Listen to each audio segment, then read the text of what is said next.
Boo.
Well, hello, hello. How are you guys tonight? Happy Saturday. Happy Saturday. Now, did Sean tell us last week that he might be traveling this weekend? He didn't speak to me.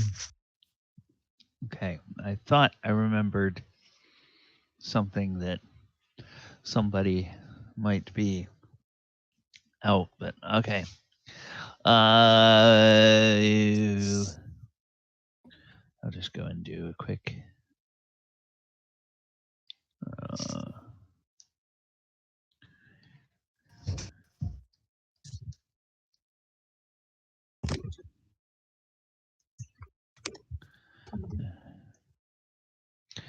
all right. And okay. Welcome everybody. Welcome to the Lost Mine of original D&D. We are playing through the Lost Mine of Phandelver, and we are doing so with rules back from the 1970s, the original D&D rule set. And one of the reasons for that is that the game plays a little bit differently, and we want to see how a storyline that a lot of people are familiar with um, plays out a bit differently when you throw the old rules at it. We saw a good example of that last week when the party, 3 PCs, along with several of their retainers, which are a big thing in first edition and are now coming back in 5e with the concept of sidekicks. But the retainers and the party went out to deal with a bunch of orcs led by an ogre, or that had an ogre ally. And okay, whoever is clicking around, can you please mute yourself because everybody can hear what's going on. So please mute while you're doing whatever you're doing. It sounds like you're tearing down a Lego tower or something. All right. They were able to deal with that because of the fact that the magic user has a sleep spell. And with a single sleep spell, um, she was able to take all of the orcs out of the fight. And so the party only had to deal with the ogre, who really didn't stand a chance at that point. Um, so that's one of the ways that this rule set is a little bit different. After dealing with the orcs and the ogre, they came back to their camp and they invited the town master to come and meet the sovereign that they are traveling with. Um, Now, there is a sovereign in Empress Amy who is so far keeping everything on the DL as far as people outside the party are concerned. But openly, they are traveling with King Clark. King Clark the Bugbear. The Bugbear who has been charmed by Amy and still has like 3.5 weeks before he can even roll another saving throw to see if he breaks the charm.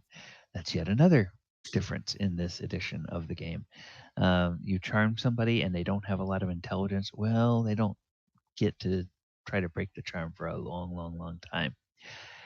And at this camp, they were having a discussion between the town master and King Clark and Clark's loyal and helpful friends who have proven themselves to be allies of the town. And now the town master and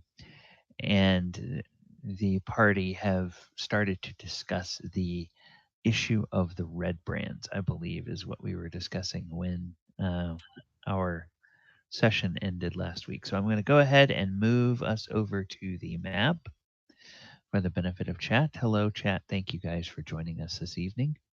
Um, appreciate you being here. And so you all are in. Um, you all are in your camp, I think. And where did we have? Did we have that camp? Over here. Okay, no.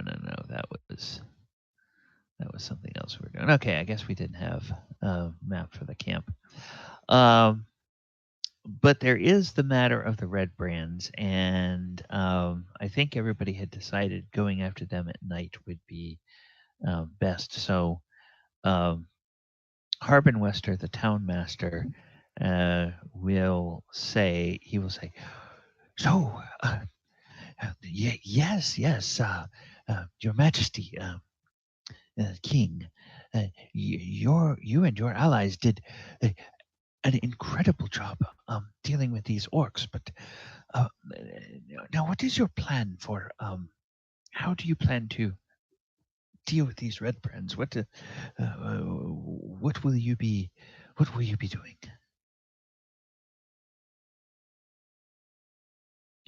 And I guess Clark will then look at the party members, and he will say, "Well, these are my strategic generals who create the strategies that we will use. So I will let them explain what we are going to do." And then he looks to Amy and to Theolis. Well, Harbin, we're still developing our strategy. We're not sure if we have enough information. I believe Lady Amira wanted to speak with the owner of the Sleeping Giant Inn, Miss Grista, and so we can develop a better developed plan of routing these red brands so that they're no longer an issue for the great people of Silsey. Yes. Well, yes, as I said, Grista, she's a mean old cuss, meanest dwarf I've ever met. But well,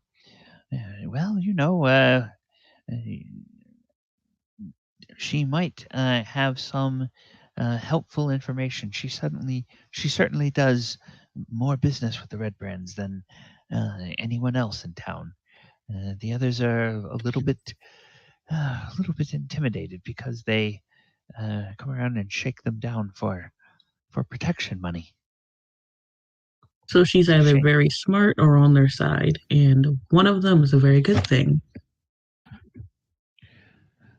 Well, yeah, yes.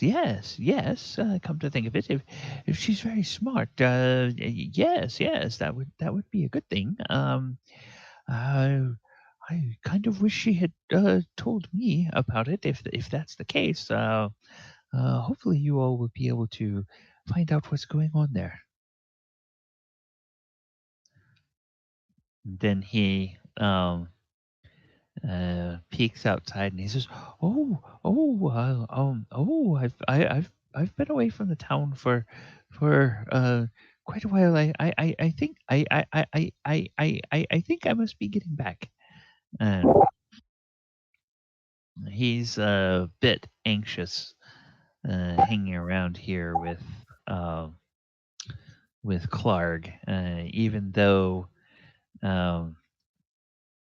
Clark seems to not harbor any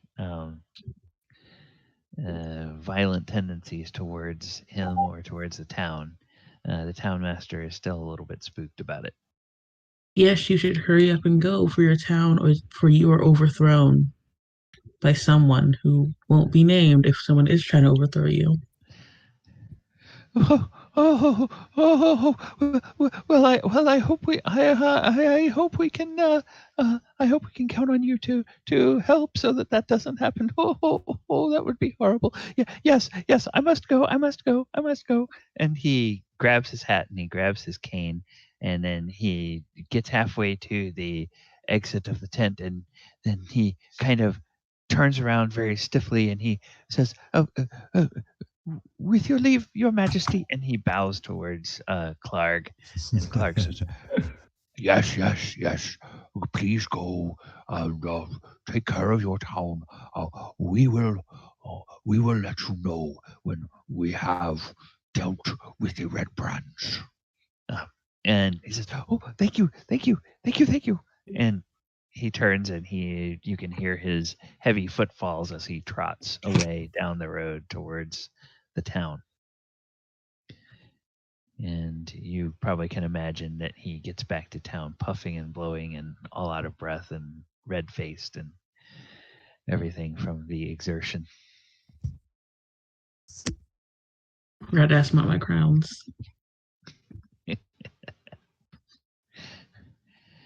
So then, as he leaves, Clark says, "Well, I think that you have a good strategy there, Amy. Empress Amy. That you should go and perhaps check with the owner of the sleeping giant. And I wonder if there are any other people in this town that might be able to give you some information." Oh, and another thing I'm going to say that another thing that Harpenwester brought with him is he didn't bring, for fear of having it out on the road with him, he didn't bring the coin, but he brought written letters of credit signed by him in the name of the town master to each of the PCs for 100 gold for dealing with the orcs, and he gave them to you. And when you go into the town, you can go to the miners' exchange and turn in those letters of credit, or you can go to the Stonehill Inn, one of the two. Any And mention of the crowns in these letters? the crowns. No. Dang it. No. Okay, yes. He had talked to the smith separately about that. So you might have to go by the smith and check with the smith on that. So there's each of you should be able to, and we can just hand wave how you get that, but you can just add 100 gold to your inventory if you haven't already, being paid for the job. I don't think we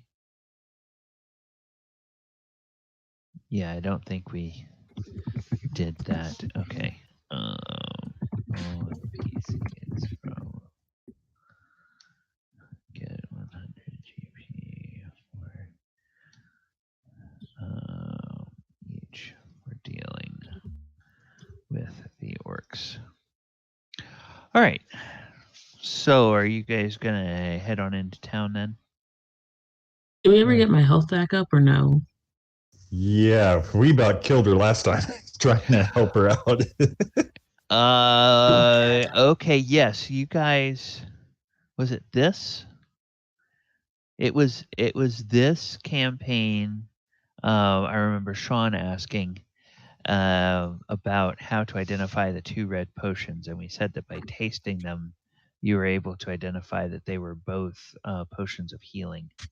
Now, I do not recall, Amy, whether you took one of those potions and gave yourself some hit points back or not, or whether you decided to hold on to them. I think I decided to hold on to it and not drink mine yet. Okay. You were, as I recall, being borne about on a litter so that you didn't have to walk and you could get a full day of bed rest. And so after a long rest, basically after 24 hours of full rest, you can recover 3 of your lost hit points. But that is the fastest form of natural healing. The other options for getting healing back are with heal checks or by using potions of healing.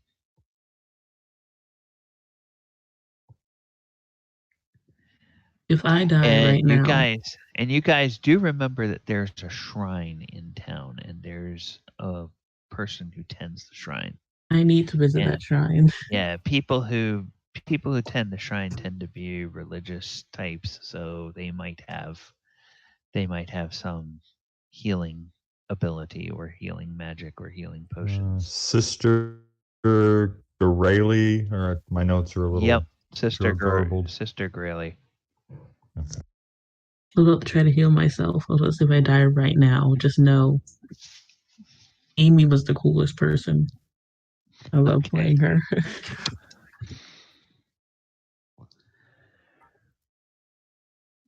I guess we're going to the shrine. Okay.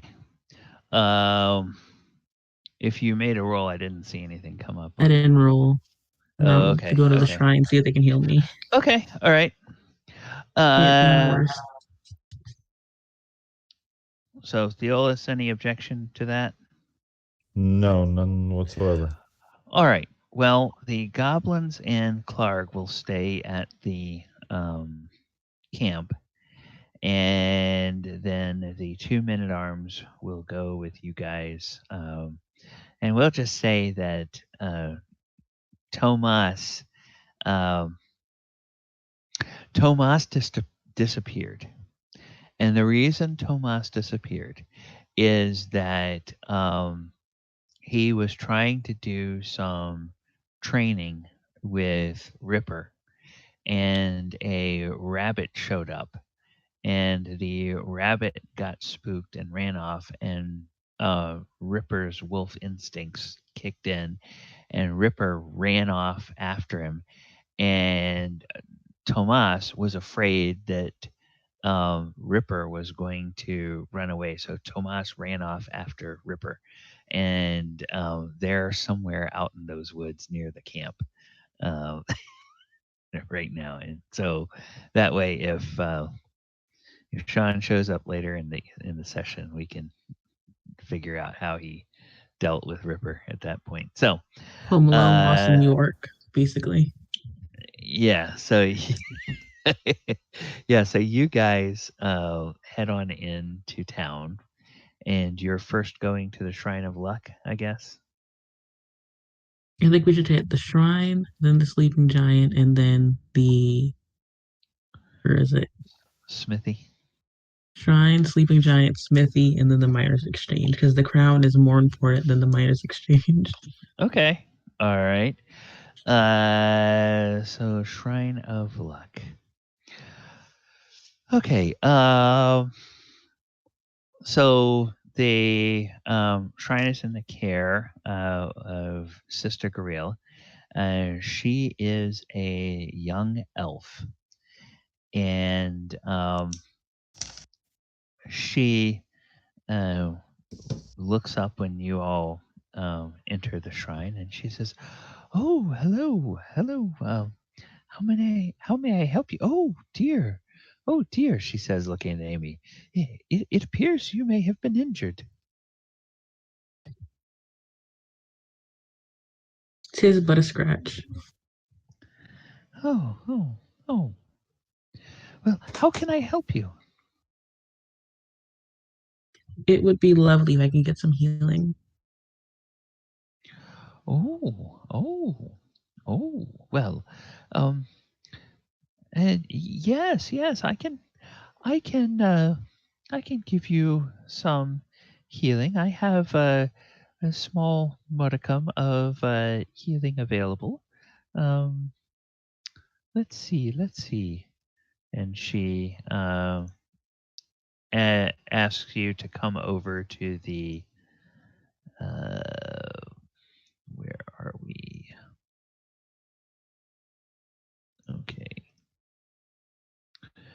There we go. She asked you to come over um,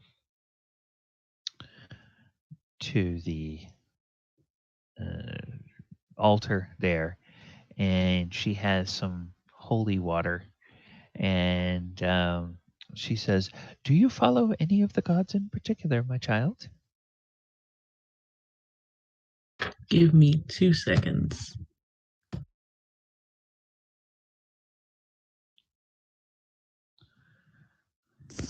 I thought I did a good patch job. I put some moss and muddy sticks on it. And she looks at it and she kind of wrinkles her nose and she looks at you and she says, well, she survived to get here, so I suppose it could have been worse. Um, I have no idea why her name, the goddess of luck, Fortuna. Fortuna. Okay. All right. Um, oh yes, Fortuna. Fortuna. She is. She is one of the uh, gods that is central to this shrine, and I venerate her. And she uh, goes to a little cabinet, and she opens this cabinet up. It's about about twice the size of a jewelry box, you see, and it looks kind of like a miniature armoire. And when she opens it up, there are pegs inside, and there's like maybe 8 or 10 pegs total, and about 4 of them have little holy symbols um, on those pegs. And so she picks out the holy symbol of Fortuna, and she closes that up, and she then opens a trunk, and there's several different colored scarves or shawls in there, and she pulls out one, and that also is emblazoned with the holy symbol of Fortuna. And she closes the trunk, and she comes back over, um, and she takes a vial of holy water, and she says a little prayer that you recognize as a prayer to Fortuna, and she um, puts the she sprinkles a few drops of the holy water um, over your hair, and then she takes the holy symbol of Fortuna in one hand, and with the other hand, she places it not on, but kind of near one of your wounds, and she begins to intone what you recognize as a um, mystical prayer to Fortuna, the kind that her deities or that her clerics that have been imbued with the power of the goddess are able to intone, and you feel a wave of magical healing rush through you, and you regain 5 hit points. Yay. Awesome. And she says, um, she says, the services of the temple are available to anyone who needs them, but we do ask if there is any donation that you could offer. That we do offer, or we do operate on the ties of the people and the travelers that come through the town.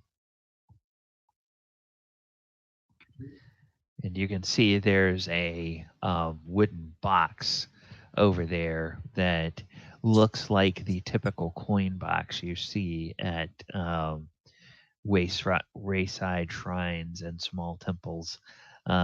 It's a reinforced wooden box, has a hasp with a latch and a padlock on the front of it. And then on the top, there is a hole that is a rounded rectangular hole that's carved into it that's about big enough that you could drop a couple of coins in there together. So um, if you all choose, you may give a donation. And while you're deciding, she says, um, "So I'm sorry, I didn't catch your names. I am Sister Guriel, and who might you be, and what brings you to Sealsea this day?" And she'll look at Theolis when she asks that. Oh, yes, lady. My name is Theolis. I am a bit of an adventurer who was recently hired and has lost said employer and trying to find said employer. And this would be Lady Amira, whom my poor healing abilities Almost killed. have brought before you. Almost killed. Murdered. A horrible death. Oh, well, um, you did have a grievous wound there. You say you all are adventurers. Were you? What gave you the wounds, if I may be so impertinent as to ask?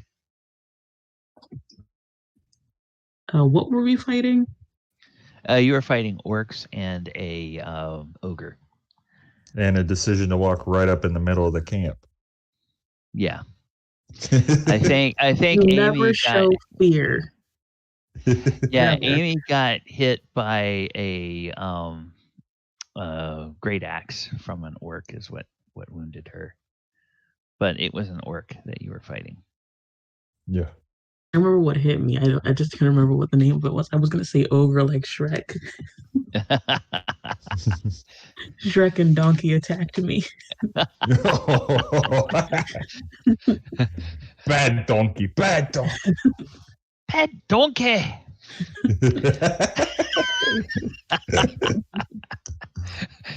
All right. So she says, "Oh, orcs! That's terrible. That's terrible. I've heard there have been orc attacks up near Wyvern Tor. Were you unfortunate to fall prey to them on your way to town?" Oh no, the opposite around. They were unfortunate to fall prey to me. Oh, so you have dealt with the orcs. You have dealt with the orcs. Oh, that is wonderful. That is wonderful. Well, I don't suppose that you've heard about the problem that we have here in town with these Redbrands, have you? We have. Oh, you have. You have. Did if if you have an opportunity to do anything about these red brands, um, I would be persuaded to offer you uh, a few of the cleric in the bottle spells, otherwise known as the healing potions. Um, I have a few of those.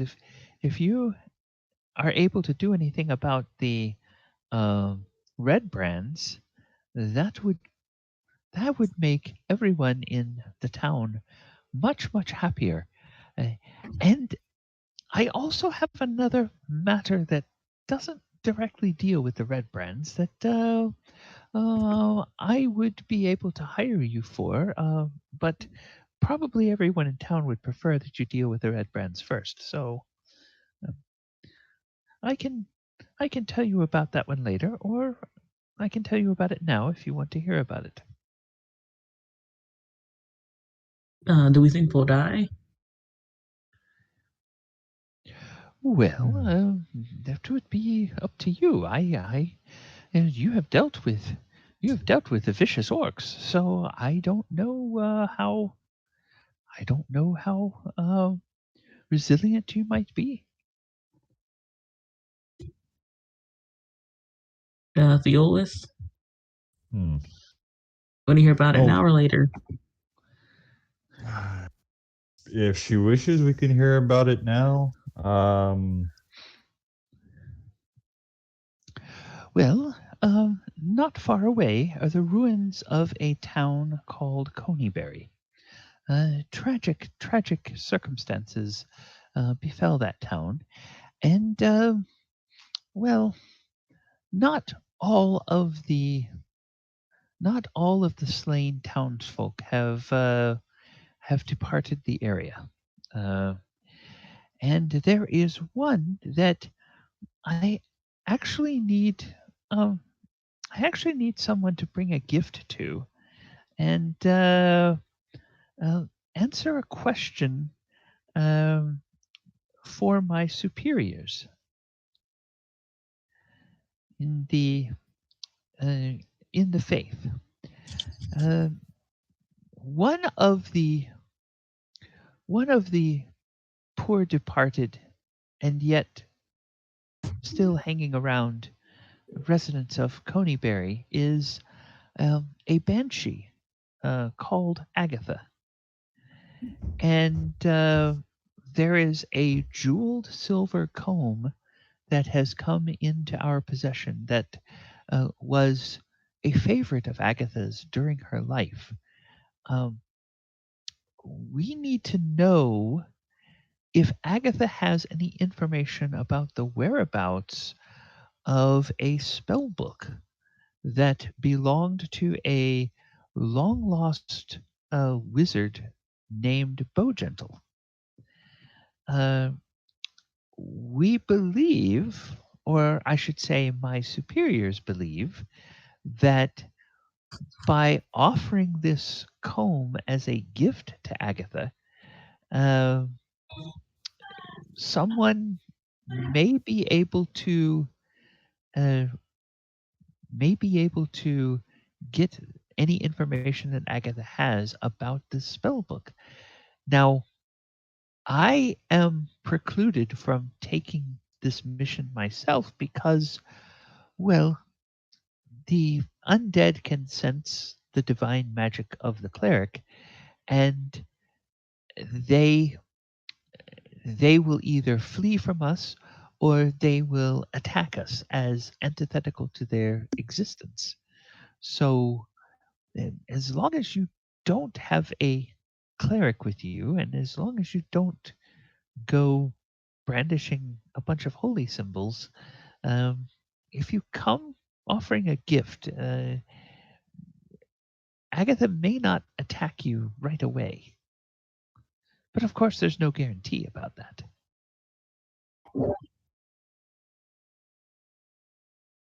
How does one dispatch a banshee? Oh, well, yeah, I can tell you it would take a cleric more senior than myself. Um, I half suspect that once the leadership of the church gets the information they want, they probably will send a specialist in exorcising the undead to go and deal with it. Um, I'm afraid Banshee would probably overpower me.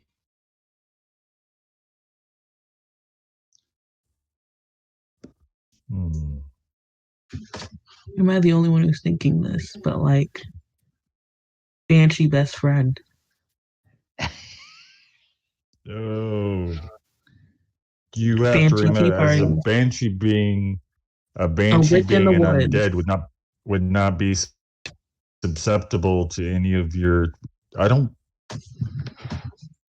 Lady Gareli, would banshees, as a member of the undead or supernatural, be susceptible to magic or persuasion?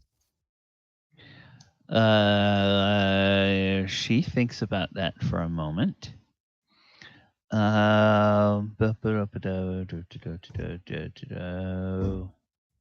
Well, she's still Okay, human, yes. right? Okay. Here is what, while she's thinking, here is what Amy would know, because she is in fact a magic user. As a general rule, and I believe you guys are thinking of the charm person spell. As a general rule, the spell only affects creatures which look similar to humans in various ways: humans, demi-humans, certain giant class creatures, etc.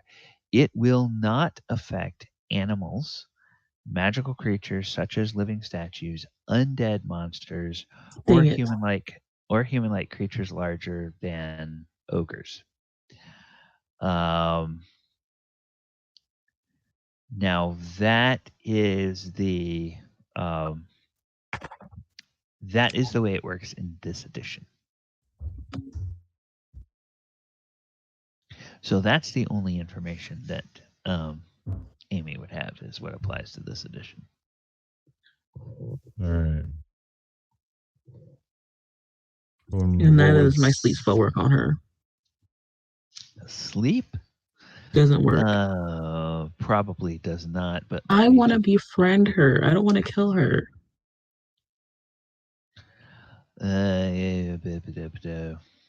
Have little witch tea parties in the woods. Yeah, sleep will not work against undead or very large creatures such as dragons. I'll have a dragon one day. That doesn't matter. You've got a donkey, I've got a dragon. How do you fight dragons? With a dragon.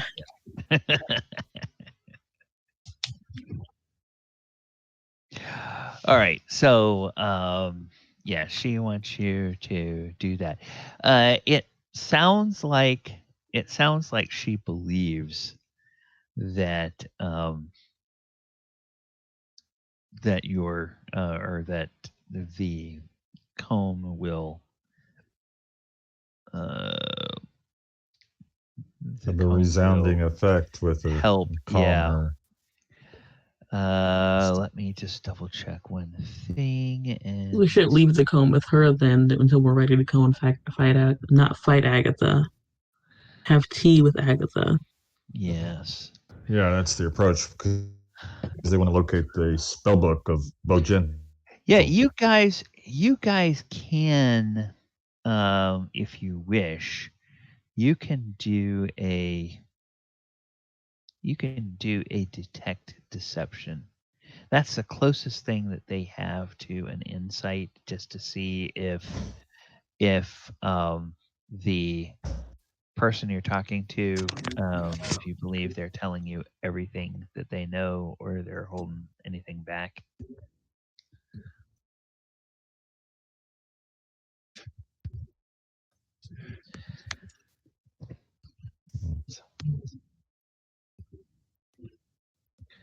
And that's a wisdom roll if you don't have that skill. Okay. All right. Oh, we each need to do it? You can do it if you wish. Amy, yeah, you believe that Sister Grail is honestly telling you everything that she believes about this. And she believes sincerely that presenting this bejeweled silver comb to Agatha will Bejeweled silver comb. Yeah, will get her attention in a friendly way and not cause her to attack. There's a little bit of a story that she tells you, which is that the jeweled silver comb was Agatha's favorite in life, and she was one of the few people in town that had left a will, and the will specified that she should be buried with that comb. And of course, in the trouble that destroyed the town, the comb was one of the things that got stolen. No wonder she does that. And over the years, eventually the comb was found, and it came into the possession of Sister Gabriel's superiors, and then they learned about some sort of connection that the banshee has to this wizard, which Sister Greel is not quite certain what that connection is and doesn't understand that, but she was told to do this, and so she's the kind of soldier that says, "Okay, I need to find somebody to go do this, so I'll go do it." And so she thinks that it's something that might appease Agatha and at least let people that offer it to her in exchange for information get away without being eaten or turned into undead by the banshee.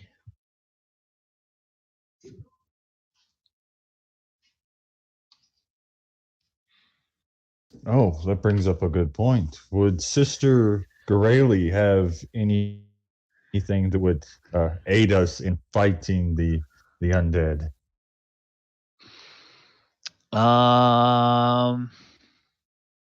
She does not. She is duty bound to remain with the temple. I mean, if undead walked into the town and started attacking, then yeah, sure, she would get into the fight. But she is here to tend to the temple. So if we led Sister Agatha into the town, no, you don't want to bring a as banshee a into plan a B, living town. as a plan B, they won't leave their grave. So they buried her outside. That's rude. Honestly, I'd be mad too. No, she died in this town, or she the died town in of the Coneyberry. town of Coneyberry. Yeah. So it's not a disembodied soul stays near its traumatic area of destruction or death, or that's what it attaches it to the mortal realm. No, So I didn't mean wants to she get needed. her. I didn't mean that she should help us fight. Just maybe within her specialty of potions or trinkets or wards of luck or enchantment, that she might have something to help us better equip ourselves to take on the undead. Yeah, unfortunately, at this particular juncture, about all she has to trade with is potions of healing. So she would be, if you're able to accomplish both tasks, she would give you 3 potions of healing for dealing with the Redbrands, over and above whatever you guys got from the rest of the town. And then she would give you 3 potions of healing on top of that for successfully bringing back any information from Agatha. And, she seems to be a simple and trusting sort of cleric. So, if you go out there and you find Agatha and Agatha doesn't know anything, then as long as you can convince her that Agatha didn't know anything, then that's probably considered that you've accomplished the mission, and that just turned out to be a dead end. And they have to keep looking for other means of trying to find this particular wizard. So, Amira, do you have a bow, or do you rely only on magic missile for range? I have slingshots, but no bow. Yeah, and magic users in this edition are not able to use a bow. Unless they get high enough level and unless they start spending points in weapon proficiencies.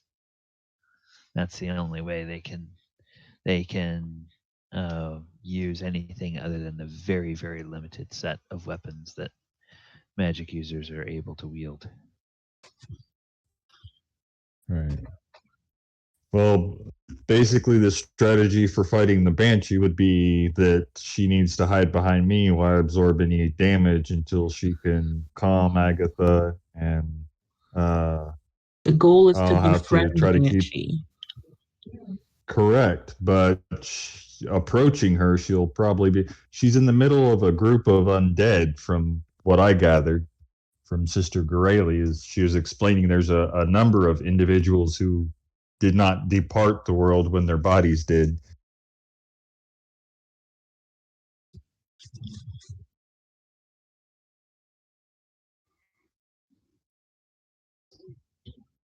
Okay, we'll add it to the list. Right.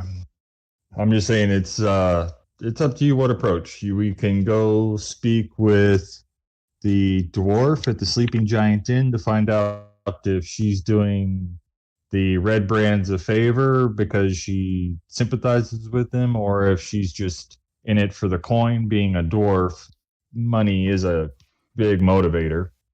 Oh, and you could deal with her, or we can go try to see what we can do with this Banshee.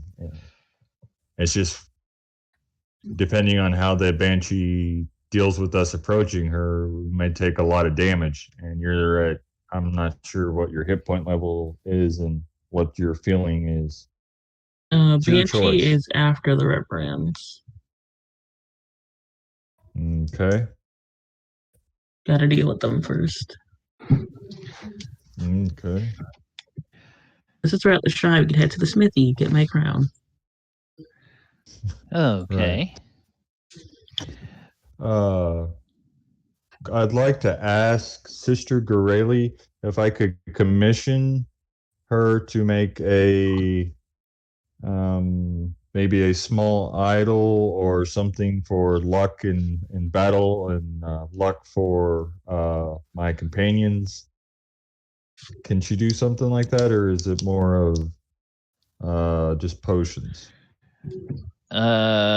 She indicates that her forte is in the holy alchemical mix of potions, and primarily potions of healing. She has a small herb garden that where she grows the herbs that are required for healing potions, as well as the other magical reagents that and divine essence that goes into making it actually do a healing. In terms of something that will give luck, she does not have the ability to do anything like that, but she's going to take that down and do a little research on it.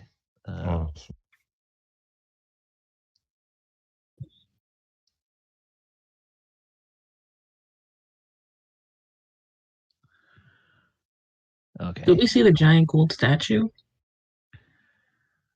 Giant gold statue. Giant gold statue. I thought there was a giant gold statue at the shrine. No. No, it's a small shrine, so there's nothing giant about anything. Oh, that's right. It was my plan to make a giant gold statue, but I do need to take notes. Yes. Yes, it was a giant gold statue of the Empress Amira. How much gold did it take to make this statue, though?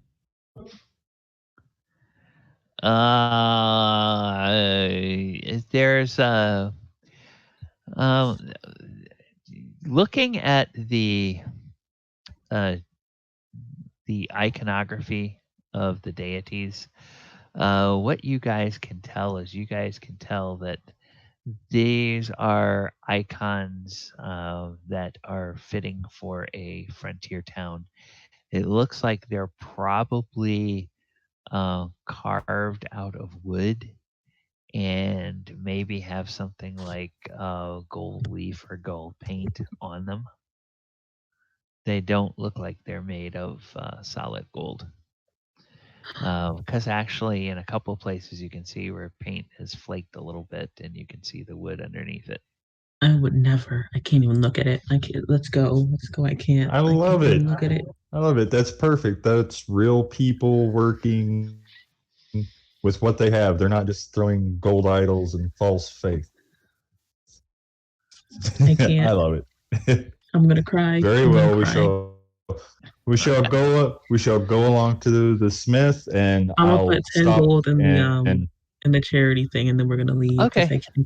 I can't look at it. It's fake. Okay. Sister Griel is genuinely very grateful for any donation. The 10 gold is much appreciated. I'll add an additional 10 gold. She's done us quite the boon. She gives you all a blessing, but you have the feeling this is just sort of the like the clerical benediction at the end of a ritual, not any kind of actual magical spell Right. that she's able to bestow upon you. She's very sweet, but I can't look at the fake gold. I'm gonna cry. I can't look at it. I can't look at it because I can't steal it. It's not even worth stealing. But also, my gold I was gonna melt all those down and make a real gold statue of me. Yes, with the size that Amy wants to make her gold statue, you could probably melt down the gold leaf from these statues and maybe paint the ankles of a wooden statue to Amy with them. It's gonna be 2 times the life size version of me. It's gonna be 2 times taller than me.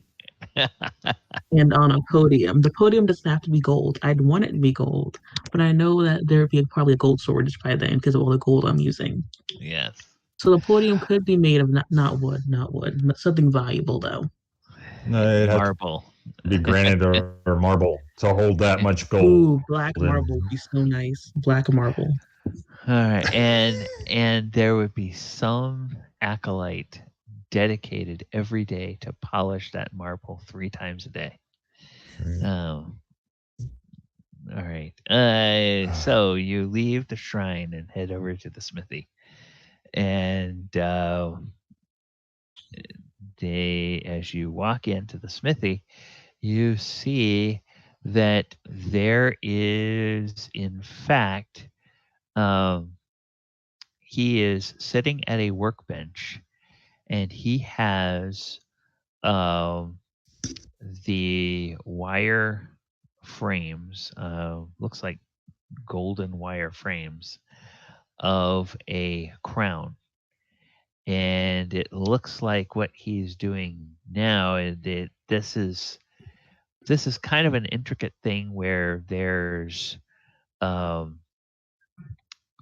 2 rather thick circlets of gold that are the same size, and they are held about 2 or 3 inches apart by a lattice work of gold wires that runs between these, between these 2 around the edge of it. And in between all of the spaces where these gold wires cross, it looks like he has beaten out some golden plates that will fit into these areas between between where the wires cross each other.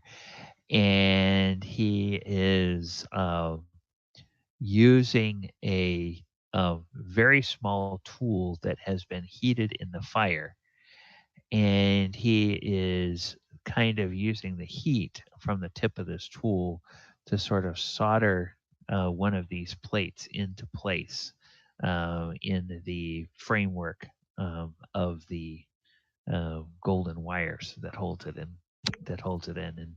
And the chime on the door rings as you walk in, and he's just over there at his workbench working very carefully. and he finishes up one little bead of the gold welding, if you will, that he's doing. And when he gets that done, he sets the tool down and he looks up and he says, "Oh, hello, friends. How can I help you?"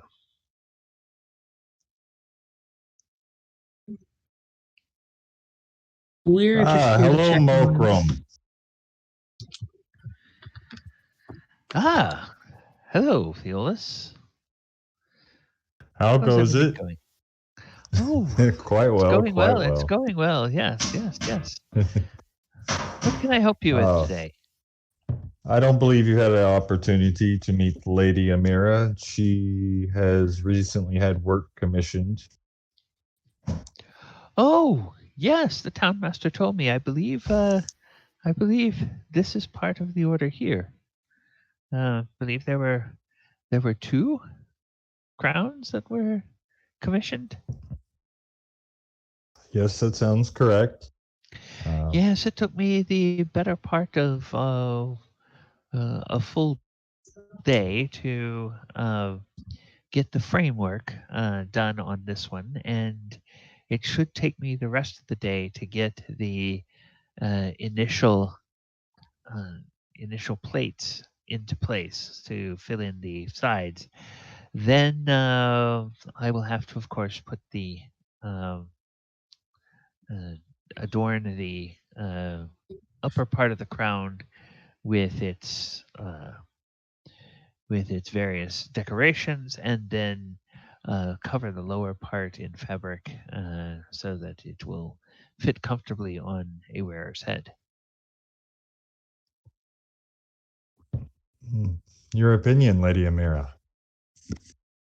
Well, I'm just gonna stare at the crowns in awe, just looking at the crown, ready to wear it. Well, right now it's you can obviously tell it's gold, but it's a Is it little real? underwhelmed. It looks real. It's beautiful. Uh,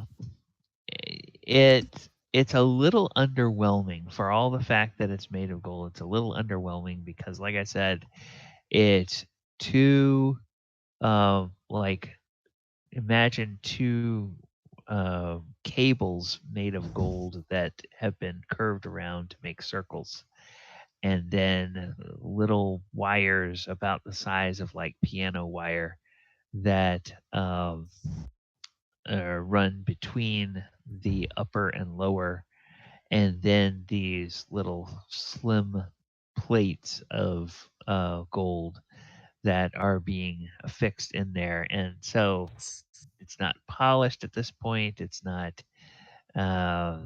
you still can see all of like sort of the solder lines. It hasn't been sanded down smooth, or an outer coat has not been applied to this. So it's still kind of in its rough state. But The crown, you're imagining the crown, I'm imagining are very different crowns. well, this is the crown in its during the process of it being created. I'm imagining it as it's done when Yes, I you're am imagining seeing. it. Yes. All right. So yeah, you can see, Theolis can see sort of a little thought bubble pop up above Amy's head, and he looks over at the crown there, and he looks up at the thought bubble, and he sees what she thinks that thing is going to look like when it's done, and he goes, "Ooh, impressive." Right? Big spender. And I'm not spending a dime on it either. All right, so that's where we are with the crown. What next?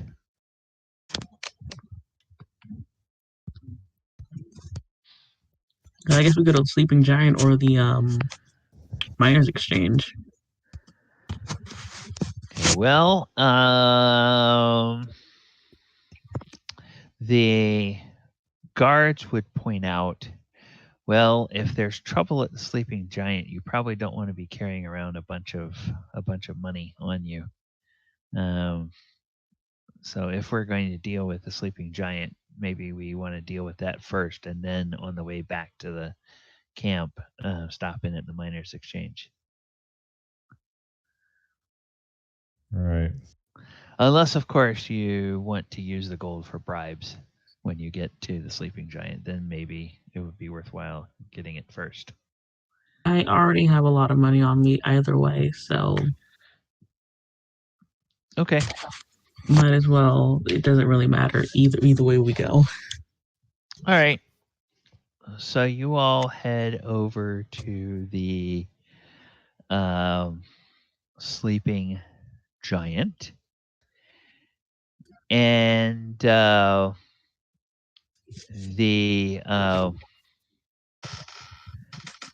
as you walk up to this place, you see that the sleeping giant is a ramshackle tap room at the end or at the east end of town.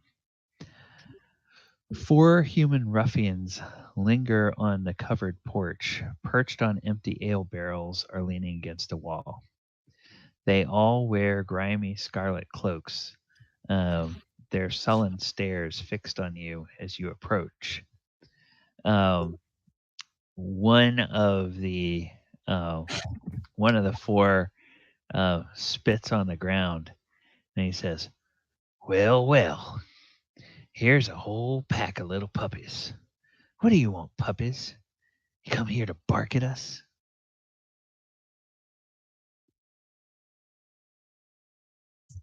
Can we ignore them and walk in? You want to attempt to ignore them? Yeah. Okay. You can attempt to ignore them, and as you step forward, the one who spoke, he says, "Hey, looks like these folks want to come in and have a drink. Well, of course, there's a cover charge. Cover charge is 25 gold each if you want to walk inside." I'm sorry, all I got to pay is 5 knuckles.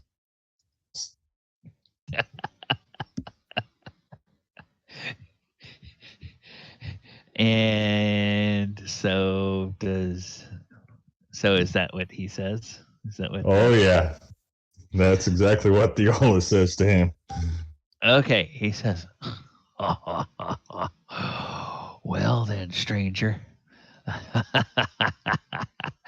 I guess you're going to get the royal welcome."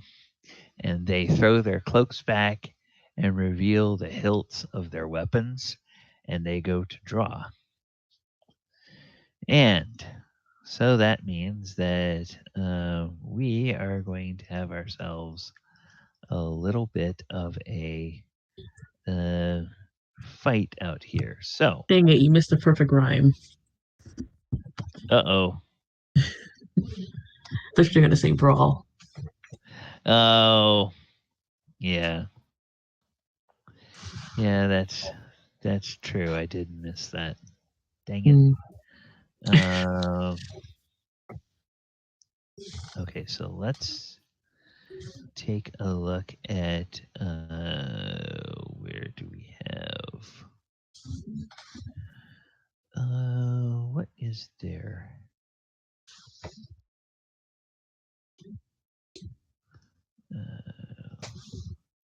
Okay, what is there? Aha. Okay. That is there. Boom. And then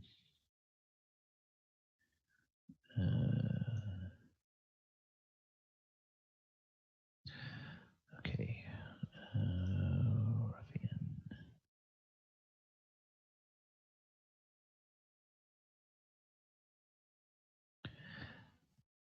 Whoops.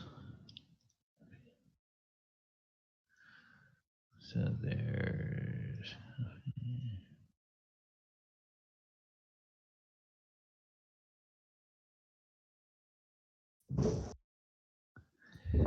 And then we're going to put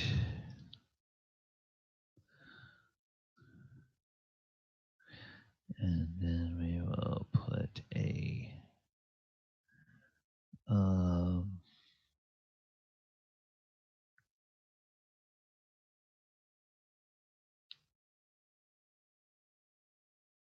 yeah, we will do that. All right.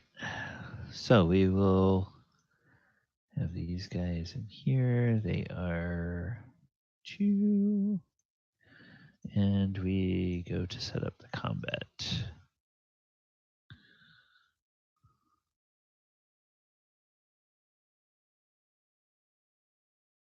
Whoops. There we go.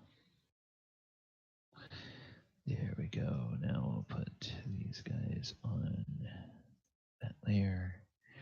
And then I will go to grab the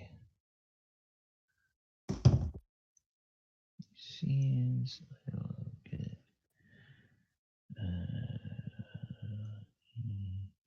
and I will get Theolis. Whoops.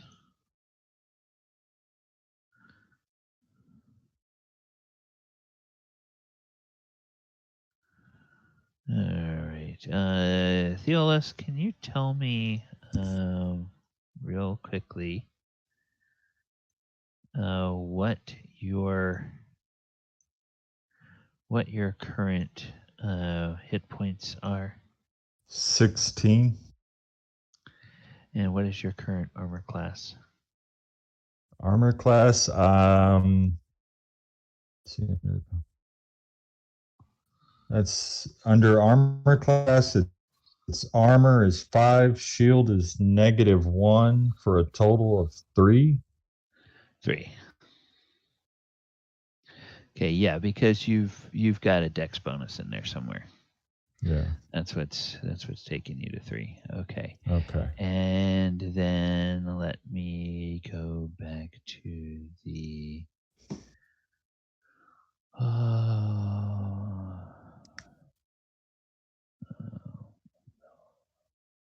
Go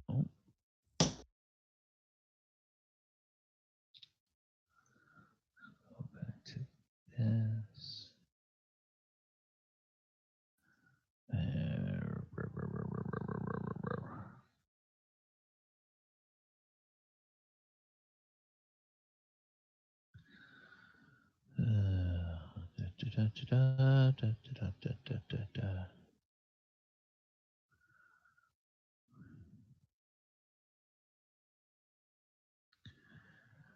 I just had something a couple of weeks ago here. And I had your... Oh, there we go. Yeah, that's where it was.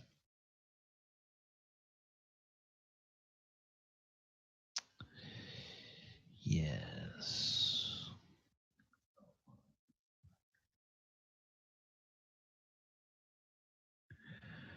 Okay, so... And...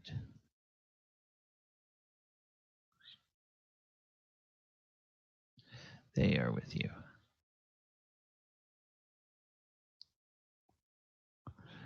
And where... no.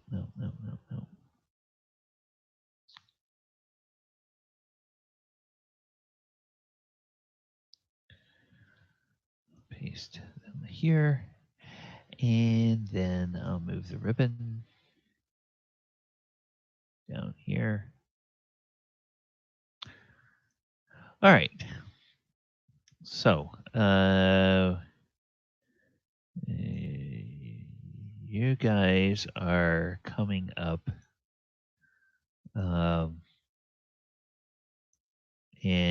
you have it's Amy, Theolis, Sildar, Albon, and Barker, and then there are the ruffians out front. They have gone to draw their have gone to draw their weapons. And so, which one of you would like to roll initiative for the party? You can roll initiative. Okay.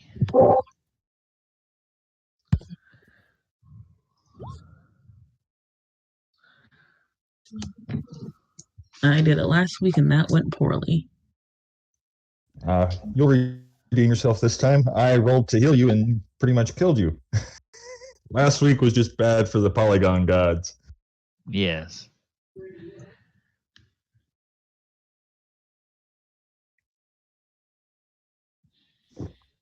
Somebody moved like the map on my screen because it just moved by itself. I did. So that okay, that scared me. I was about to freak out. Okay. I did so that you guys could see, and that also so chat could see what was going on the map. 7. All right. So we'll add a turn for Amy, and she's at 7. Okay. Excellent. And then we put one more 7. I got 777s. Yeah. Put this in descending order, and then we go and we get our handy dandy order of combat. And for those folks on the chat who have not seen this before, I will put it up here. One of the other changes about first edition is that combat is not rolled for by individuals. It is in fact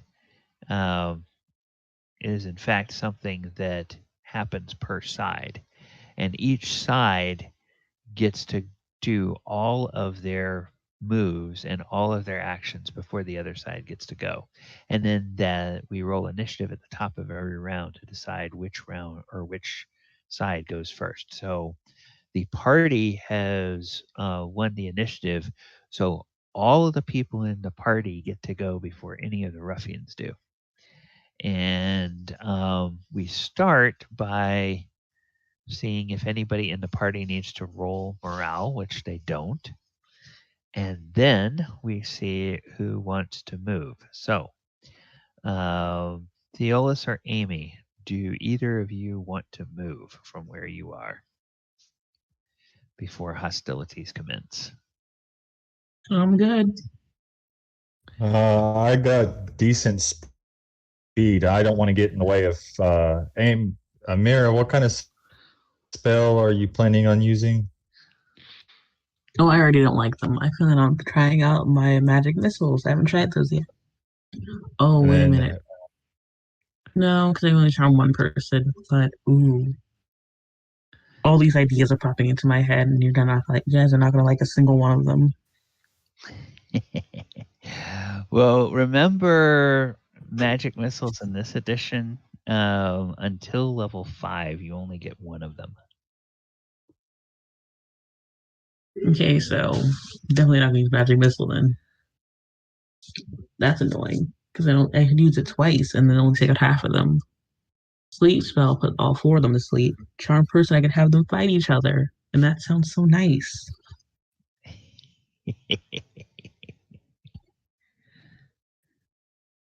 Well, you can try to charm them, and if that doesn't work, where you're with soldiers, we should be able to move fast enough to get between them and you before anything happens. Just don't move any closer to them. And I'd have a bodyguard for the rest of the round, for the rest of the day, depending on how dumb they are. And they're pretty dumb, to be honest.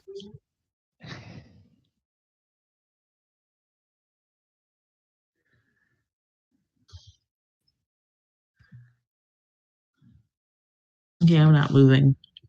Is anyone else moving? Theolis?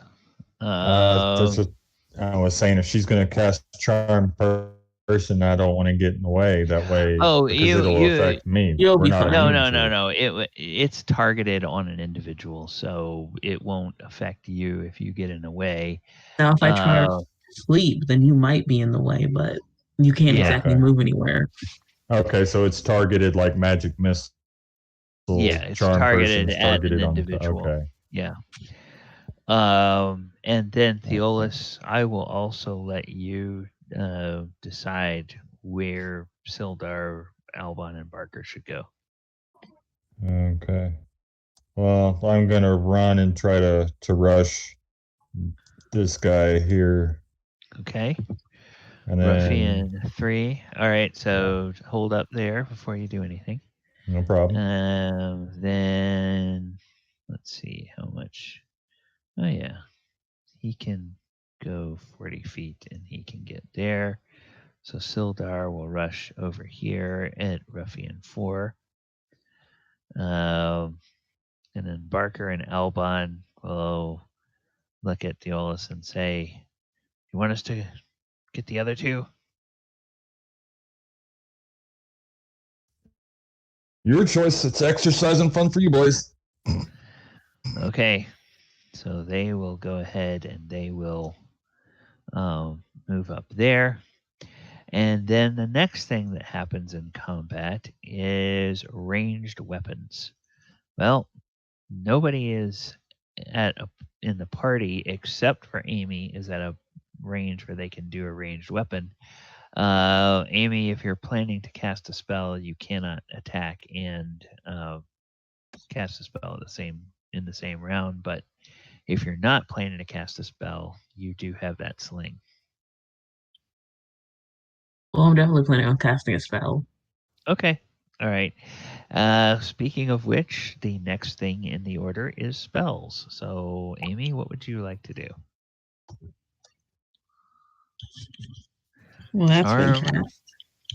Charm person. And can you ping the target that you are... Okay, this one right here. All right, Ruffian 2. And he gets a saving throw.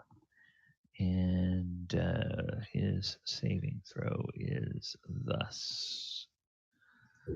What does he save at? He saves as...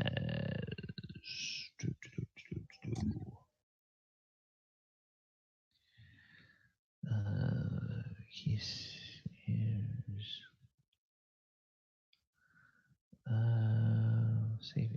saving throws.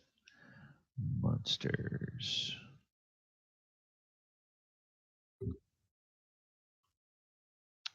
Oh, that's right. He saves as a 2. So that spells fighter.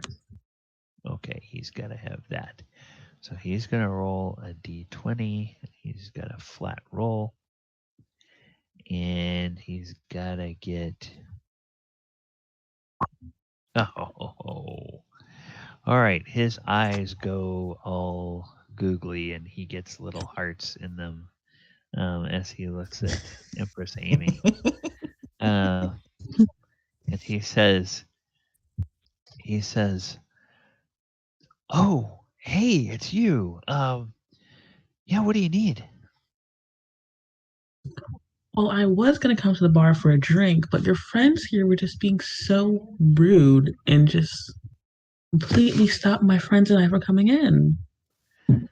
And he's like, "Hey, guys, don't be jerks. Let him in. And that is going to be the end of... Oh, no, that won't be the end. We now go to melee. So, Theolis, this one right next to you, and I should put a symbol on him so everybody knows that he's... You're free to stab any one of them. Well, I don't really care about the one I just charmed, but you're free to stab them. Yeah. Right, but he's not a threat. He is charmed. But the other three. Yeah. No, I was gonna punch him. I told him I'd pay him 5 knuckles, and I'm paying him 5 knuckles.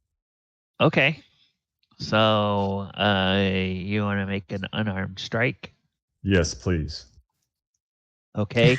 Unarmed strike will just be a normal attack roll. You have to try to hit their armor class, and then the damage is 1 plus your strength modifier. Okay. All right. So okay, under combat, I click what for the It's just use any of your melee weapons, because I don't think you have any magic weapons. So right. just click Yeah, it's any, just and it's the an attack. unarmed attack. Yeah. So that hits armor class 8, and that's not quite going to hit. Son of a gun. So doesn't do any damage. The guy ducks your punch, and then Sildar, he shrugs his shoulders. He's like, "Okay, I guess we're doing this," and he's going to not pull his weapon, but he will go ahead and he will throw a fist at this guy. And fighter, okay. He needs that to hit. So he will roll a d20. And Sildar misses. And then Barker and Albon both try to punch Ruffian 1. Barker does not try to punch the guy what has been charmed, but they both try to punch the other guys. So Albon needs that's not going to do it. And then Barker needs Barker's going to hit. And finally, yeah. Barker has +1 to his strength, so he deals 2 damage to this guy. And then it is the end of your guy's turn.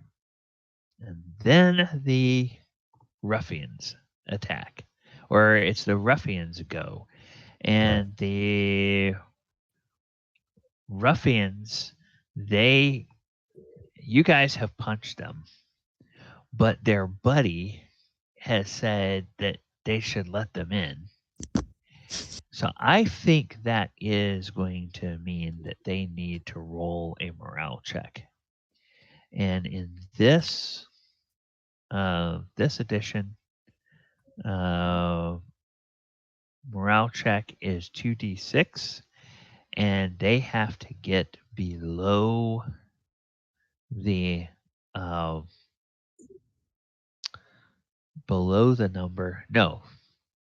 Yeah, they have to get below the number to continue fighting. If they get above the number, they are their morale is broken. So they have a morale that started with this. Now there's a little bit of confusion. So I'm just going to say it's -1 on their morale. So they have to get a 9 or lower. Yeah, they're going to keep fighting. All right. So they will each try to attack you. And let's see, where did I put their character sheet? Their character sheet was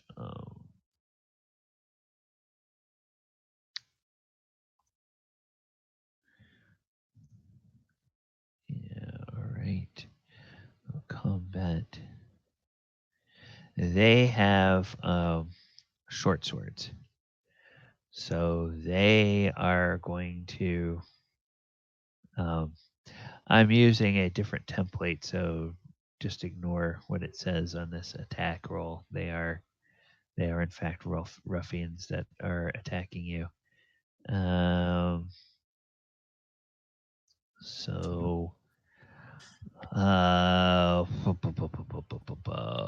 Theolis, Ruffian 3 Yes. is going to swing at you. It's an armor class 17, so I think that's going to miss. Ruffian 4 is going to swing at Sildar. Okay, come on. Ooh, that might hit. Nope, that's going to miss. And Ruffian 1. Well, Ruffian 1 is going to swing at the guy what hit him. So he's going to swing at Barker. Oh, I think that's going to connect. It does. All right. So come on. All right. Roll 20 is being annoying tonight. And that will take us to the end of the first round. All right. So the next thing that we do in this initiative or in this type of combat is we will go ahead and roll initiative again. So I'm going to clear the boards. And Theolis, if you wish, you can roll initiative. So we're going to do this. We're going to say Theolis add a turn. And he gets 3. The ruffians have not yet rolled, so they are going to roll. And they will get a 4. So this time, the ruffians go first. All right. So this can happen, viewers, in this version of the game. One side can win initiative the first round, lose initiative the second round, and then that means the same side gets to go twice in a row. So Ruffian 1 is going to swing at Barker again. And so he will. Oh, whoops. I'm sorry. That's not what I needed. I needed this one. It's AC 17, which is a miss. Ruffian 3 will swing at Theolis. It's an armor class 5, and I think we said that misses you. I have an armor class 3. Yeah, and then Ruffian 4 will swing at Sildar. Ooh, hits armor class 2 for 2 points of damage. That will connect. All right, and Ruffian 2 goes, guys, stop!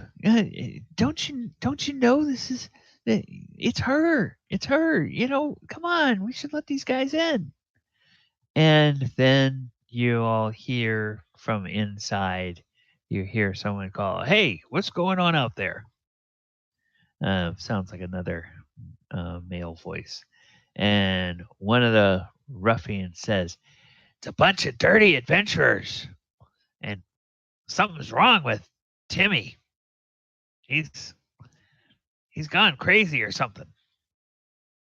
And so you hear the sound of some chairs scraping back in there. And Theolis, it is now the turn for the party. So let's go through this again. You guys don't need to make morale checks. Any of you want to move? I'm still in a good position. Okay. Any ranged attacks on this round, Amy? Nope. Okay. Any spells on this round, Amy? Well, I can't cast sleep. I know that. Unless you want to nap, Theolis. No. Thank you, though.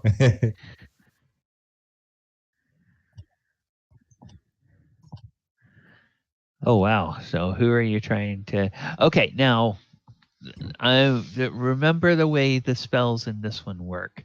Did you put 2 instances of Charm Person on your list of memorized spells for the day? I honestly didn't think we'd be fighting today, so I always just do Charm Person if I don't think we're going to be fighting. Okay. So you fill both spell slots with Charm Person? Yeah, basically. Okay. All right. Okay.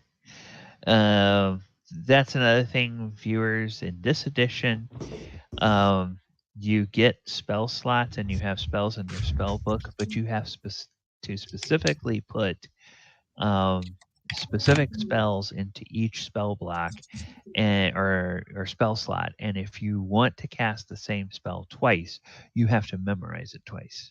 You can't just memorize the spells that you have and then you pick which one at the time you want to cast it. It's a very different system for spell You use casting. this for bargaining, but not if these are fighting. These two Yeah. idiots. Okay, so can you ping the one that you want to charm? Okay. And then he's going to try to make his save. And I was going to use the spell for free stuff. Dang it. Yeah. And he's got to beat a. Oh! Hey, Amy. For the first time, you cast the spell. And a look goes over this fellow's face over here. And then he shakes it off. And he looks at you and he says, "What devilry is that, woman?" Okay, yes, the die. Yes, the die. He makes cold-blooded murder. Okay, and now we are up to the melee attacks and Theolis. This time, do you want to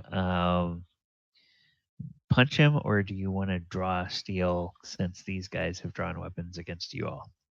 If they've drawn steel, we'll match it. Okay, so you can go ahead and draw your weapon. And okay, 15. That's not quite going to be good enough. Sildar. Shoot to kill, Sildar. Shoot to kill. Yeah. Everybody's got skeletons in their closet.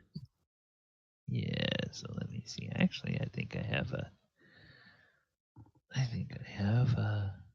God bless it.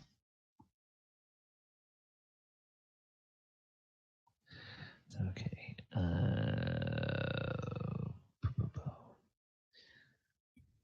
Yeah, I think I do. I do have this. Okay, so. Oh. What the hell? Okay. Oh, come on.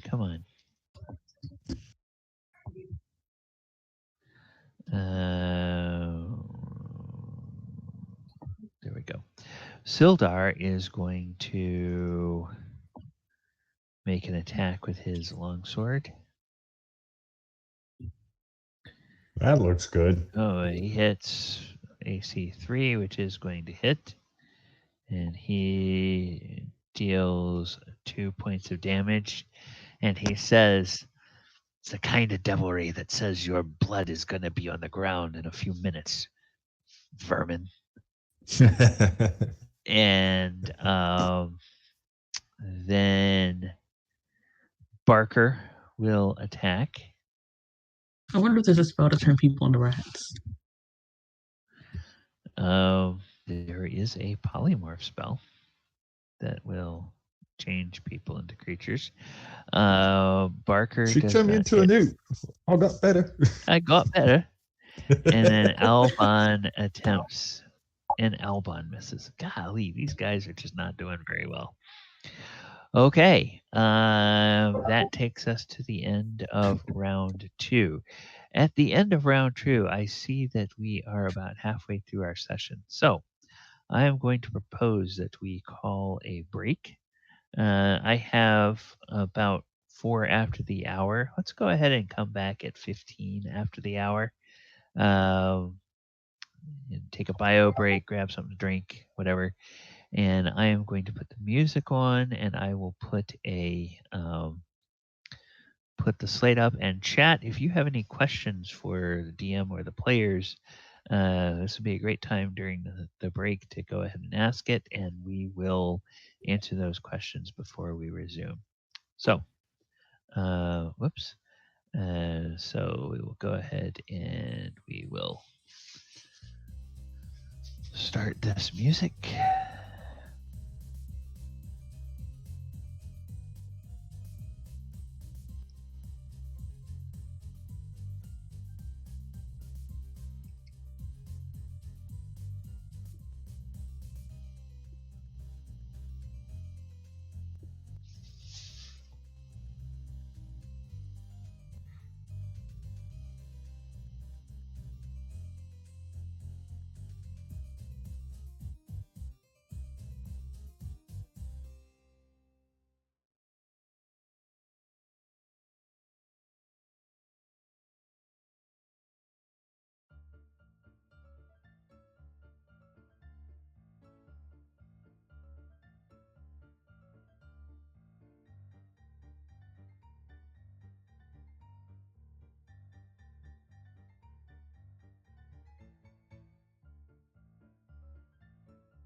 All right. All right. Welcome back, everybody. Okay. We were in the middle of a fight. Let's go back, put this back on the map. And we had just finished with the round. Um, and I think we were ready to go into the top of the next round. So that means clear the initiatives. And Amy, we are back to you for rolling initiative for the party. That means clear the initiatives. And Amy, we are back to you for. Amy, are you back yet for the party? I completely forgot where initiative is. Oh, okay. Yeah, it's on the combat in your. Um, There we go. Yeah. Okay. And I completely forgot then where initiative is. Amy rolls a 2. That would All be right. wonderful if the other people got a natural one. Yeah, unfortunately, they got a 6 for their initiative. So the ruffians will go first. Now, That would be wonderful if the other people they got a need to natural make one. yet another morale check. And so with this morale check, they are making a 2d6, and they think that they have potentially some reinforcements coming from inside, but they also now know that they are dealing with a spellcaster enemy. So Wonder who that could be. Yeah, that's gonna leave their morale unchanged. So they need uh, a 9 or lower to keep fighting. Oh, okay, all Wonder right. who that could be. So they are going to keep fighting. And um, what you hear in terms of movement is you hear uh, inside, you hear somebody say, "Hey, there's a spellcaster. Someone go get the boss." And you hear footsteps receding from inside, running. Sounds like probably towards the back of this establishment. So somebody is running out towards the back here. All right. And then that's the movement phase. Ranged weapons, none of those. Spells, none of those. Melee. Okay. So Ruffian 4 is going to attack Sildar. And oh, oh, actually, why did I do that? Why did I do that? They've got a character sheet. Hit armor class 17 misses. Okay. Ruffian 3 will attack Theolis. It's armor class 13. That'll miss. Ruffian 1 will attack Barker. Hits an armor class 12. That will miss. And Ruffian 2 goes, guys, knock it off. Knock it off. He's not actively in the fight, but he's not, picking up arms against his companions either. And he kind of gives you a helpless look, Amy, like they're not listening to me, that kind of thing. And then it is the party's turn. So, any movement? Does anybody want to move? And then it is I think I'm good where I'm at. So, I'm good. Okay. Amy. I believe you're second level, which I believe means you have only 2 spell I'm good. slots. Would you like to make a ranged attack this turn? Amy. Might as well. Okay. Who are you going to attack? Have 2 in. Okay. Wait, no, this one. This guy. Okay, this guy is Might as injured. All well. right, so you can go ahead and do your sling attack at him. I think you're within. Wait, no, this one. This guy. Okay, this guy is injured. Yeah, you're within 30 feet of him. So it's AC 17. That's gonna miss. All right. So no spells, and then it's melee. So Theolis, you may attack. All right. All right. Come on, hit. So AC 10. That's not quite good enough. Ah. And Sildar, it's an AC 15. That's not good enough. And then Albon and Barker will each try to hit.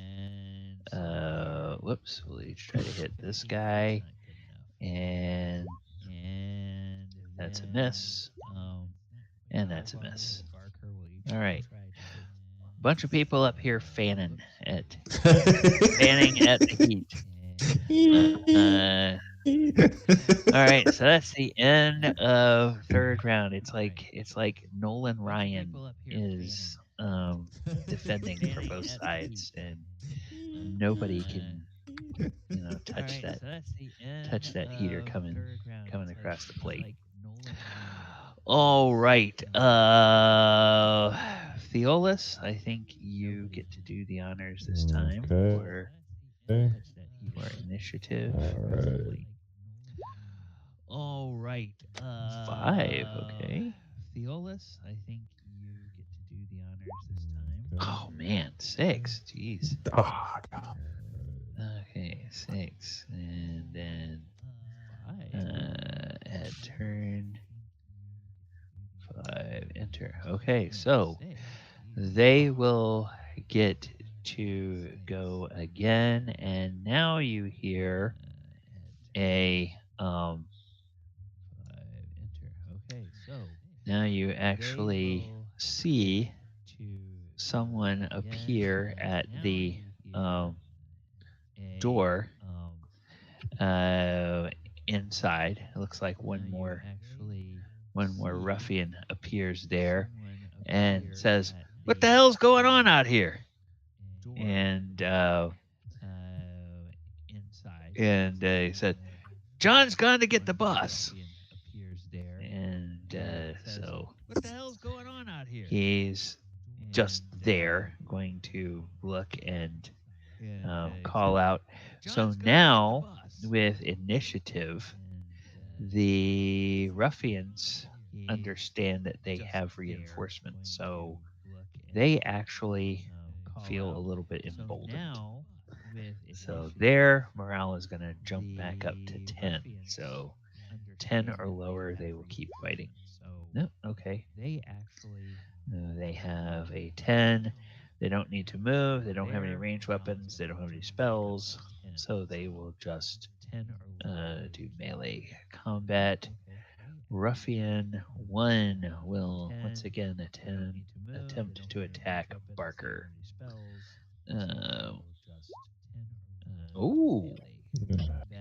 AC 2 for 5 points of damage. All right, so and that means Barker is bloodied. All right, he's below half hit points. Ruffian 3 is going to attack Theolis. It's an AC 15, which is going to miss, and Ruffian 4 will attack Sildar. AC 2, that'll hit for 3 points of damage. Okay, so they got a couple of cuts in, And that is their turn. Theolis. And Amy. Amy, would you like to move, or Theolis, for that matter, would you like to move? I heard a boss was coming or something, so I'm good back here. Okay. Yeah, I'm gonna hold my position. All right. Amy, you want to try to take a crack with that sling again? Yeah. Yep. I'm gonna hold my position. All right. AC5. You going after the same guy? Always. This guy over here? He has to die, honestly.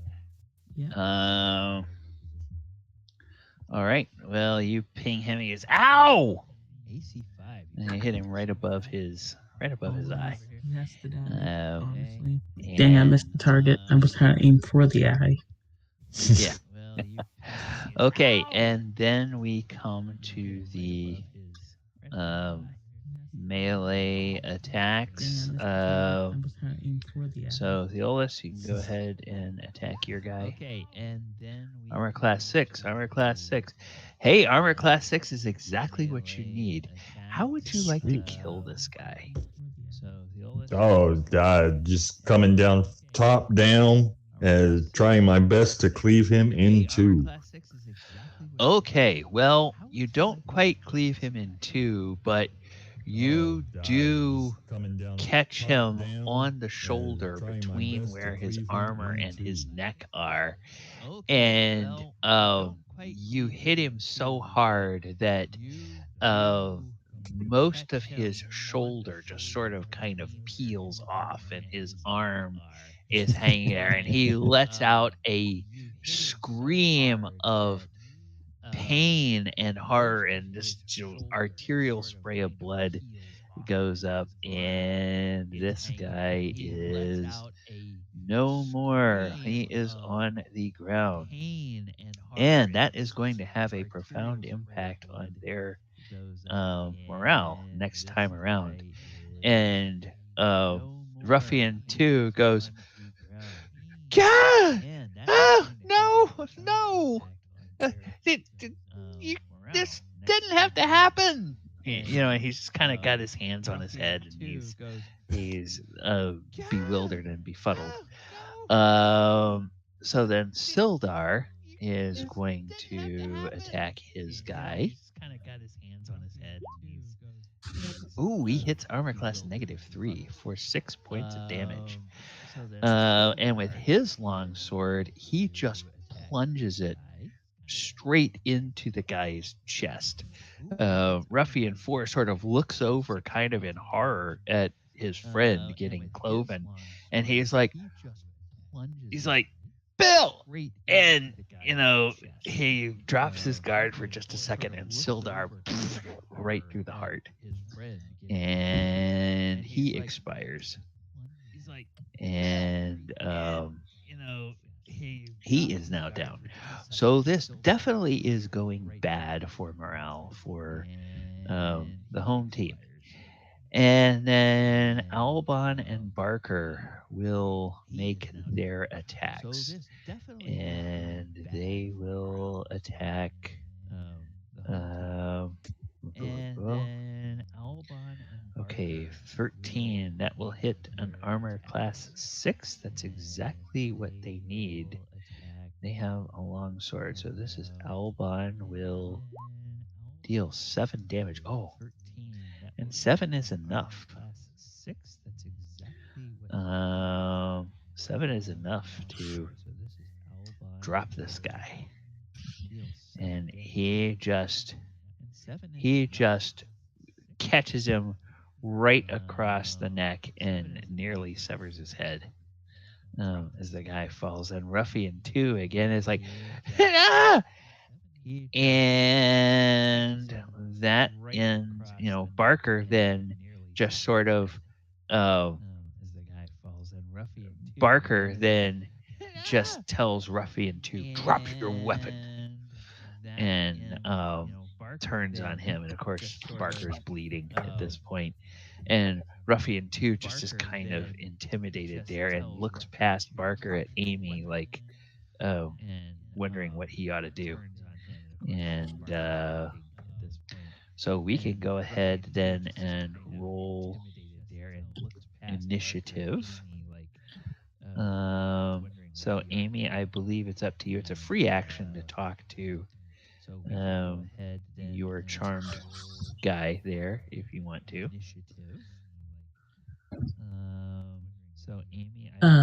What's he holding? A longsword? No, short. Well, he is not holding a weapon. He did not draw a weapon, but he's got a short sword at his side. And Barker is holding a long sword on him, holding? saying, "Drop your weapon." Sword? No, short. Well, he is not. Okay. Could you do me a favor and not make Barker angry? That would be nice. He's like, okay, and he holds one hand up, and with the other hand he goes and he pulls the.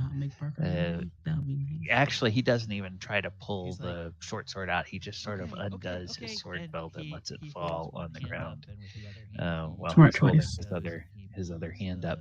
And then Barker says, Barker doesn't resheath his weapon, but he's not pointing it actively at the guy anymore. Now he's more looking at that guy in the door and wondering about them. So, Amy, technically we are in initiative, so go ahead and roll initiative and see what happens with yours, and then they have to roll initiative. Okay, all right. So the party gets to go first this time. Okay, come on here. 2, and then Amy, we're gonna give you a turn, and you get a 4. And then, all right. So,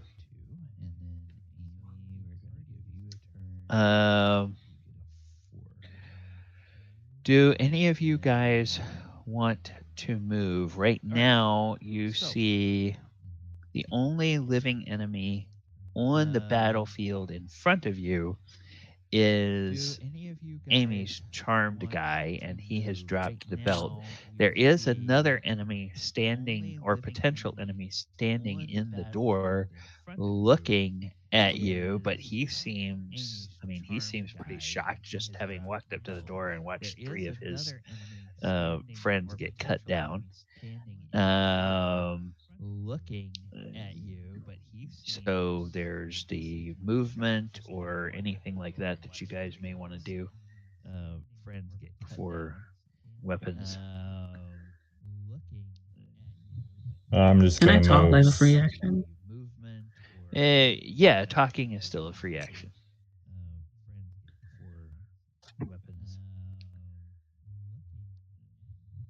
I'm just gonna move. So, Theolis, do you want to move? Yeah. I was just gonna say I'm just moving up slightly. I'm gonna yell at the guy in the door to send out the owner. All right, and Sildar will do likewise. Sildar will come up here with his weapon still dripping with his. I guess he'll stand here. His weapon still dripping with the other fellow's blood, and glare menacingly at the guy in the doorway. Okay, so that's the movement.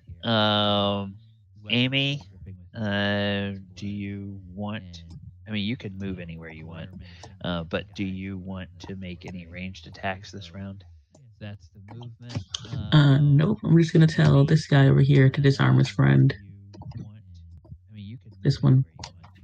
Oh, to tell him to disarm this guy? Yep. Okay. All right. So this guy has been told to send the owner out. This guy has been told to disarm his friend. Any ranged attacks or melee attacks you guys want to make before the enemies get their turn? No, I'm gonna hold position.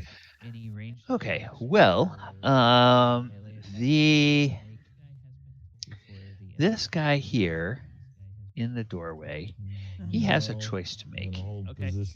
He's he knows that the boss is coming, but he also knows that he might well be dead before the boss gets there, and he's been told to do something. So yeah, his morale, he's gonna have to have a 12, and anything below a 12, and he's going to um, not be in this fight anymore. All right, so he's like, all right, man, all right, and you see Theolis, you see him fumbling with something. He sort of pushes the door open and he throws his sword belt out. And he says, I'll get the owner, I'll get the owner. And then he moves back into the bar and momentarily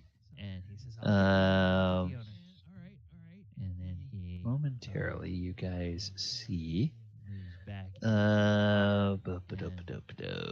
okay.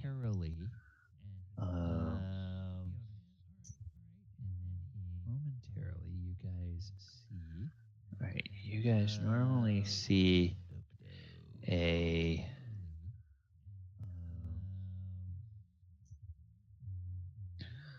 Let's see. Okay, this is perfect. This is perfect. Let's see. Actually, free assets. This is perfect. No. Marketplace asset. Perfect. Subscription. Okay, there we go. Actually, free asset. Do do do do do do do do do do do do do do do do. Yeah, okay. It's gonna be this.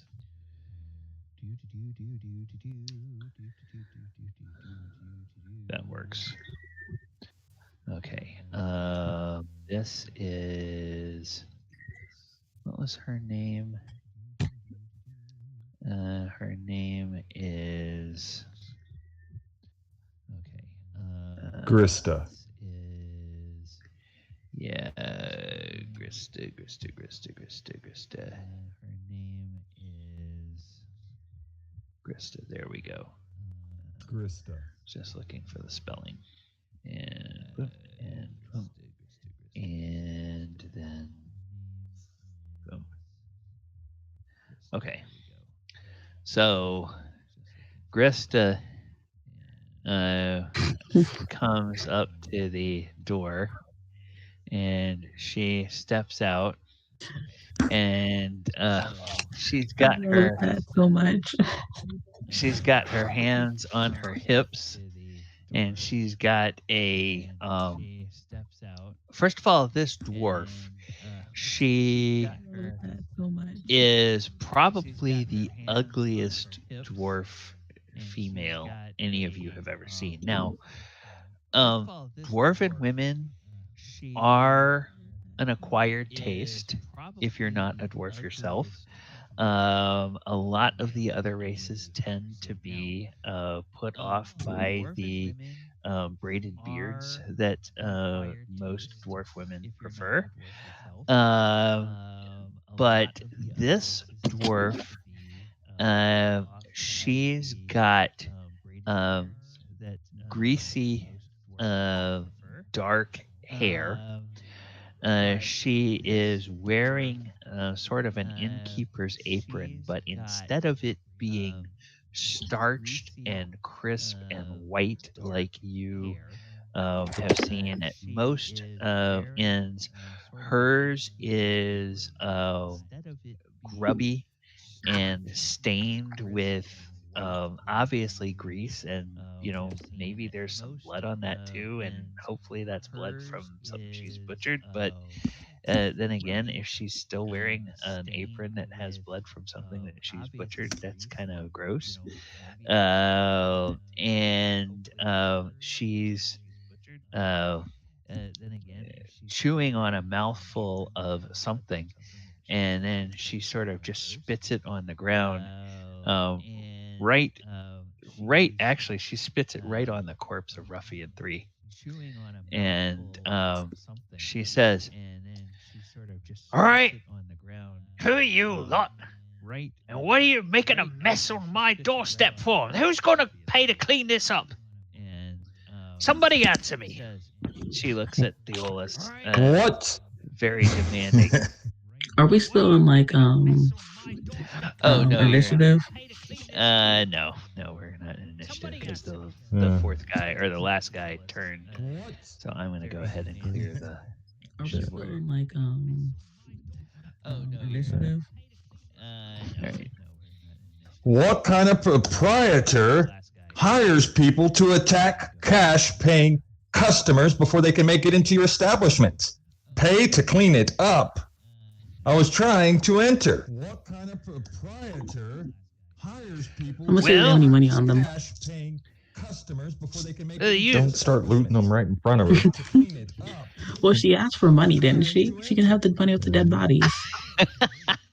I'm not giving her my money. Well, yeah, right. That I like that. You. Don't start looting them right. She says, Well, she asked for money. "But you lot, she can have the money with the you dead lot bodies. don't belong here." I'm not giving This her is- my money. That's quite racist, ma'am. Right. I like that. You. We just got to town. We see a sign that says "Inn." Is this not the inn? Well, That's quite racist. this is the inn for the Redbrands, Is it because I'm not red? some of whom you appear to have killed. Well, that's not very smart of you. If I were you, I would just turn around and get out of this town after you pay me for cleaning this up. You appear to have killed before the Redbrands come in force. You don't want to be here in town when they come for you. Before the Redbrands come in force. You don't want to be here in town when. And she still has kind of a surly and challenging look on her face. I'm just looking for the money on this guy. Okay, I'm sorry. Yes, you were. You were looking for this. Let me I'm just looking for go. the money on this guy. Let's see for. Okay, I'm sorry. Yeah, let's go take a look for. Let me go. Let's see for. Okay, and what's treasure type there? Okay, so we know he has that treasure type. We will look for treasure. Treasure. What is the treasure? We know he has that treasure. Okay. Okay. All right. Yeah. These guys are not very. These guys are apparently not very good at their jobs. Okay. Or either that, their boss is very greedy. I think I like their boss. All right. So the total that you find from the 3 bodies there, Amira, is you find a total of 34 and 9 is 45 copper pieces. The total that you find from the 3 bodies there, it's like 4 silver. And you find a total of some copper change. 4 and 9 is 45 copper pieces. That you find it's like 4 silver. Yeah, I'm not 34 and 9. That's 43. I'm sorry. So I'm gonna hand her all of it. Okay. 43 copper from the Redbrands. hand her all of it. Okay. All given to Grista. And she says, "What the hell is this? 43 copper? And this come from them? No. I'm gonna have money out of your pockets to pay for cleaning this up. Or I'm gonna send the Redbrands for you, and there's no place you can run to get Oh, good. away We're from looking for them anyway. Can I sit? Thank you. Oh, a little smart one. Huh. I smacked the We're looking for them anyway. one that's been enchanted. I said, "What do you gotta say?" Hey! I was trying to stop the fight. And he looks and he says to Krista, "Krista, there was no need for this. The others, they just sort of stopped and they wanted to keep them out." And Krista just sort of looks at the ruffian, and then looks at you, Theolis, and looks at Albon, looks at Barker, looks at Sildar, and then she spits on the ground and she says, "That bitch probably charmed him." And Close witch, but thank you. and she and Grista says, "Did I tell you you could sit down? Get your arse out of my establishment now. All of you, the lot of you. Go." "Did I tell you you could sit down? I'm waiting." And she crosses her hands beneath her breasts. I am too. Do you have any tea on you, by the way? I'm waiting. Oh, you are not going to like what happens to you. You are not going to like that one bit. And she then goes over here and goes over here, and there's a door. And she goes through the door and she closes it, and you hear the door latch, and you hear a bolt being slidden into place, like a lock. And then she is gone from your view. So, and this guy has gone. He went running off. All right, so Did we hear the locks?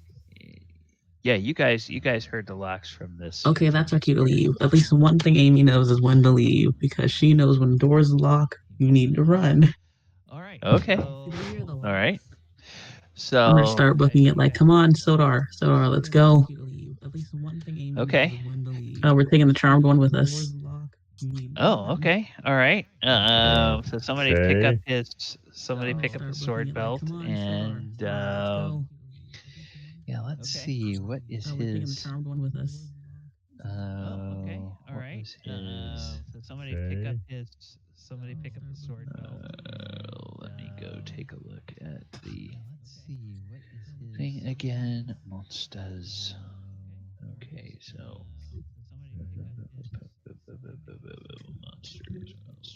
monsters. Intelligence is that. All right. So then the spells. The spells we have are this. All right. This person is not. Oh, come on. All right. This person is not. Come on. There we go.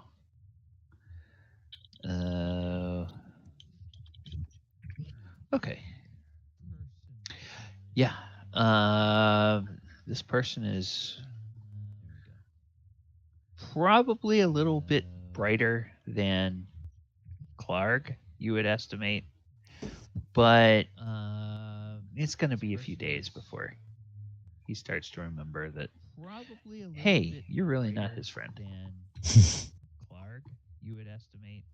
Hopefully we treat him well enough so that he wants to stay, but yeah. Okay. Maybe. We can just kill him. Well, he could then. be good for information about the rest of the Redbrands. He's an inside. All right. So, you guys have intel that you guys have intel that the Redbrand leader has been called or has been summoned and is going to be coming.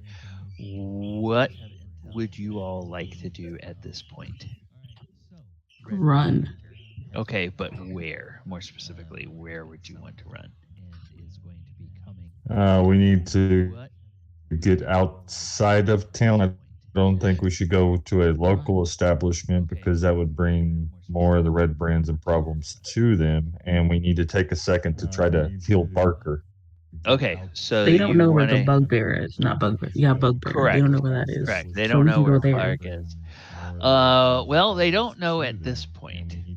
If they can't find you and they start going around town, there's one person in town that could tell them. I knew we should have killed the mayor. I told you guys we should have killed the mayor, and I should be the new mayor. Yeah, there's one guy that can tell them, and depending on how intimidated he is by the Redbrands. Now, obviously, you encountered him. He is a strong, stalwart, courageous sort of person who doesn't shrink at anything. So, you're probably fine. He's probably not going to be. Okay, so who are we going to send to intimidate the mayor before they do? ShaunR, me, or one of the two? Well, that might work in our favor to send. They don't know who Lord Clark is.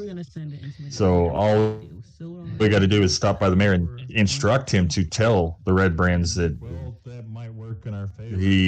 all he knows is that there are some new people that have just came through town and what direction they fled out of town.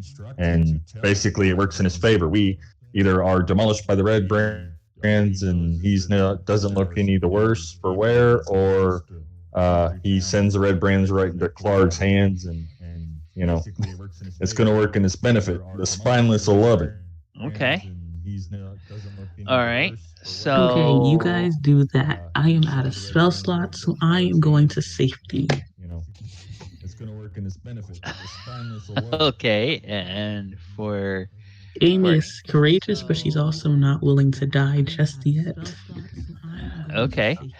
And Amy, okay, there we go. I need to fix something on your. Also not willing to die just yet. I need to fix something on your. And Amy, and let's see. Oh, that's weird. I don't know why it's. Oh, that's right. What was your total now? Was what, Amy? You have 6 hit points now, but what was your grand total? Oh, I have 8 hit points right now. My grand total is 10. Oh, okay, 10. So you're at 8. All right. You have 6 hit points now. But what was your? Okay, there we go. That's why it wasn't showing. Okay, so everybody runs, and I am going to put all of the tokens sort of together so that I can easily grab them and move them to a map that is over here for a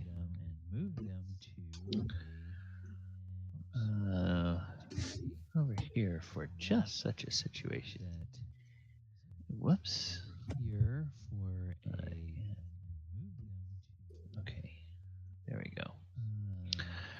So,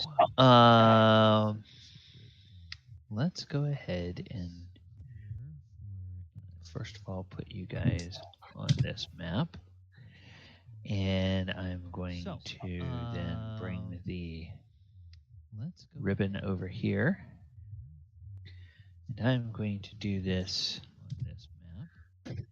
not behind the curtain this time.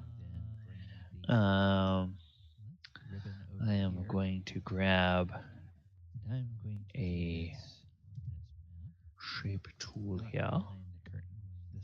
And we will have a what's a good color? And just don't get too fancy here. So we'll have a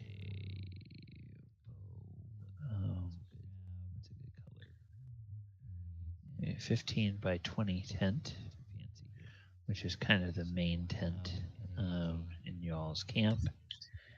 And then there are a few other smaller tents. We'll have a 10 by 10 tent where 2 people can stay, and there will be a few of those. So I'm going to copy this, and we're going to put one here. We're going to put one over here, and we're going to put one over here. And then we have a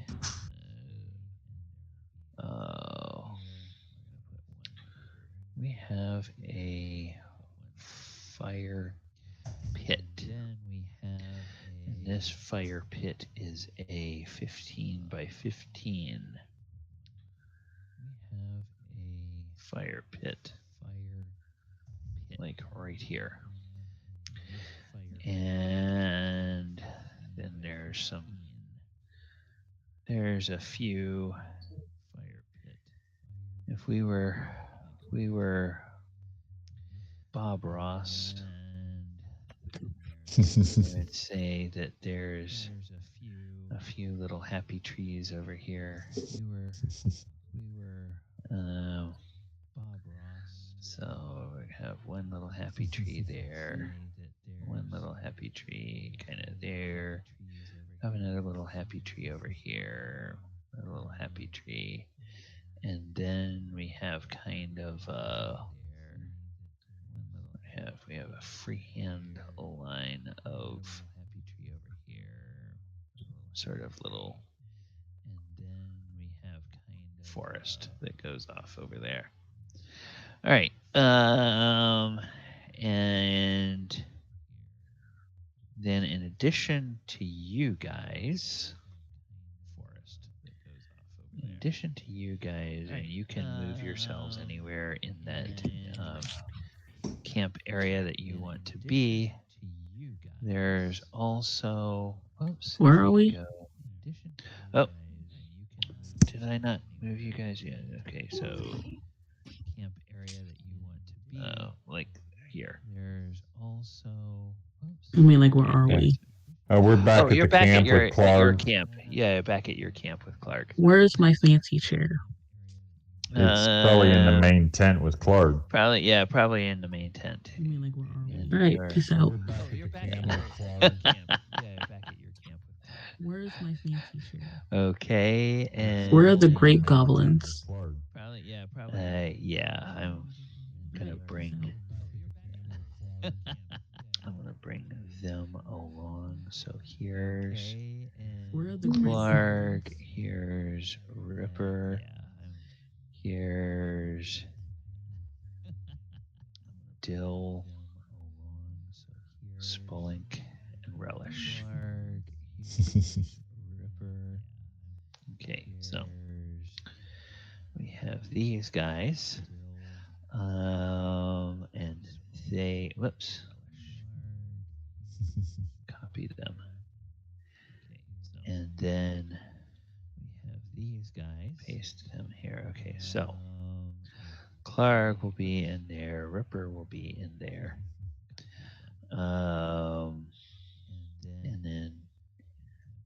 Dill is probably in there. Relish is probably doing some sort of work over here.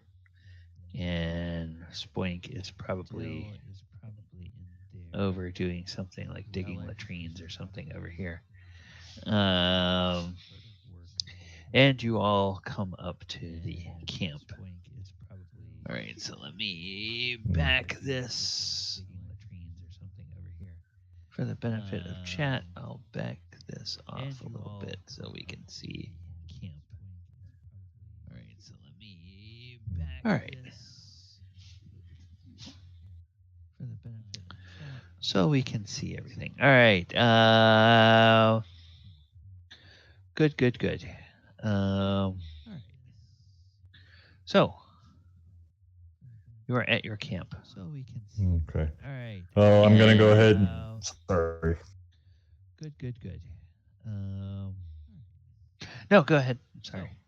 I was going to say I was going to instruct Albon and Barker to go ahead and go to one of the tents and start to dress Barker's wounds. Have Relish tell Relish that we believe we're being followed by enemies, so he needs to go stand watch and possibly get Spoink to stand watch on the other side of camp. Did the one I charmed follow me? Yeah. He will. I'm getting ready to bring him in there to. Okay. We'll just say that he followed. He followed. Okay. Okay. Charm follow me. Pretty sure did we stab him? Because I think if we did, No. I'll heal him. Nobody. No, hurt him. he has no injured him. damage. Oh. Well, then whoever isn't healed, there you go. If not, then I just wasted that. Did we stab him? Because I think if we did, I'll heal him. I think Sildar got hit pretty good by number 4 a couple times, so Sildar probably needed it. Sildar will do that. Okay, so you can roll a 1d3. That's going to be a /R 1d3. I think there's a space in there after the /R.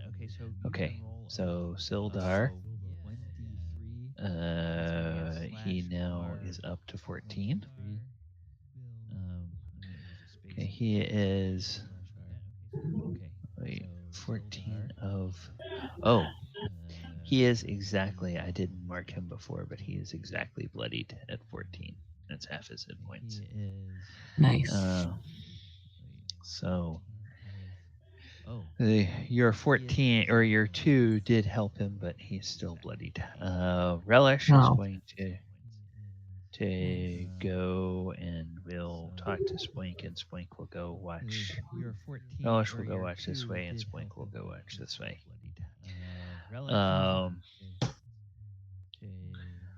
Let's see. Do we want to have Albon and Barker try to treat his wounds, or do we want Theolis to? Was it Theolis or was it Shaun or Tomas that had the healer's kit? Both. We both. Everyone except me. Oh, okay. Okay. Yeah, but yeah, I can. Well, the healer's kit will allow me to try to heal both Barker and Sildar because it has multiple uses, or is that healing only one character once a day? No. It's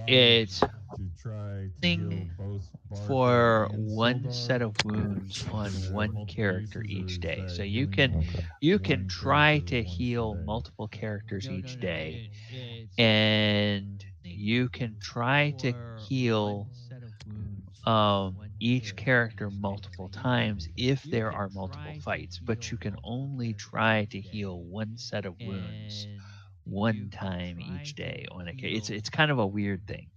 And it imagines that the players and the DM are sitting there keeping track of how much damage they got in each separate fight instead of just their current hit points, which it's like they were expecting a bunch of accountants to be playing D&D. Oof, I actually am. It's like, I'm an accounting major. oh my goodness, okay. Oh. Well, the amortization on these wounds is over here, and so we're going to take we're going to age them out this way I'm an and accounting major. carry over the interest. And you have the Right. depreciation on these wounds, and My that's finals are coming up. We're not talking about this now. My finals are driving me insane.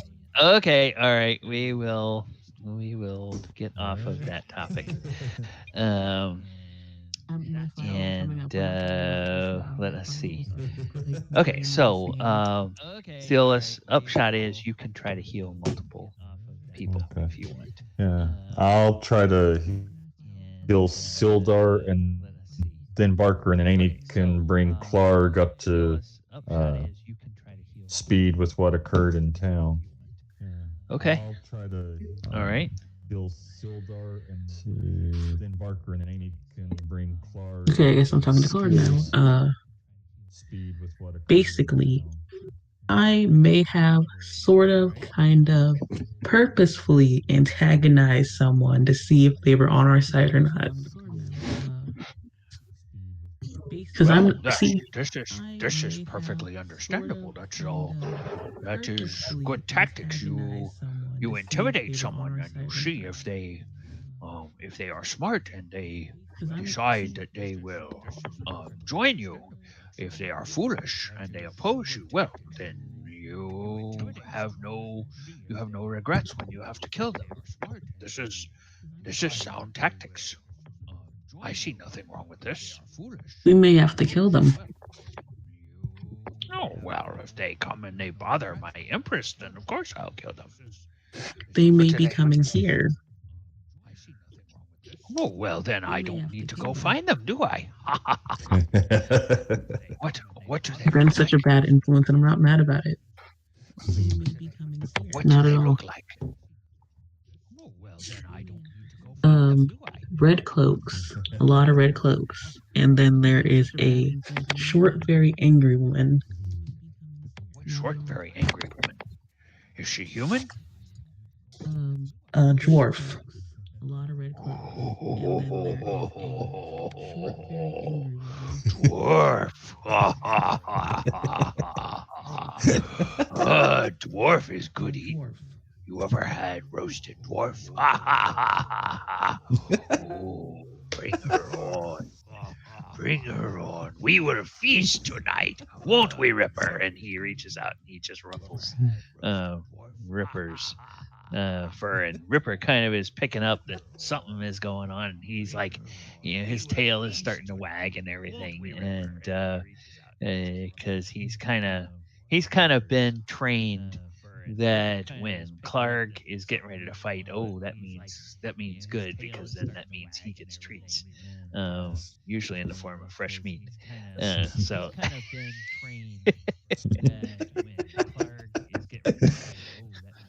So They can have all the fresh meat they want. I will stick with chicken. Thank you. And human does not sound appetizing. And the ruffian is like, okay, Amy, you're a ruffian. You get to name him. What's his name going to be? Does not sound appetizing. Okay, we have relish. We have spoink. This is a human. Mustard. This is a human. So you're going to call him Mustard? Okay. All right. All right. Colonel Mustard it is. Relish. We have spoink. Colonel Mustard in the study with a lead pipe. And for those of you on the stream that are too young, that's a reference to an old board game called Clue. Clue is old? Well, now, Clue was a board game when I was growing up.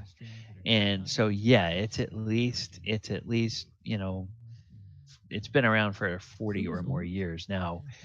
If they still make it and if it's still out there, I don't know. But it is. I just saw it in the store today. Oh, okay. I haven't played it since I was a kid.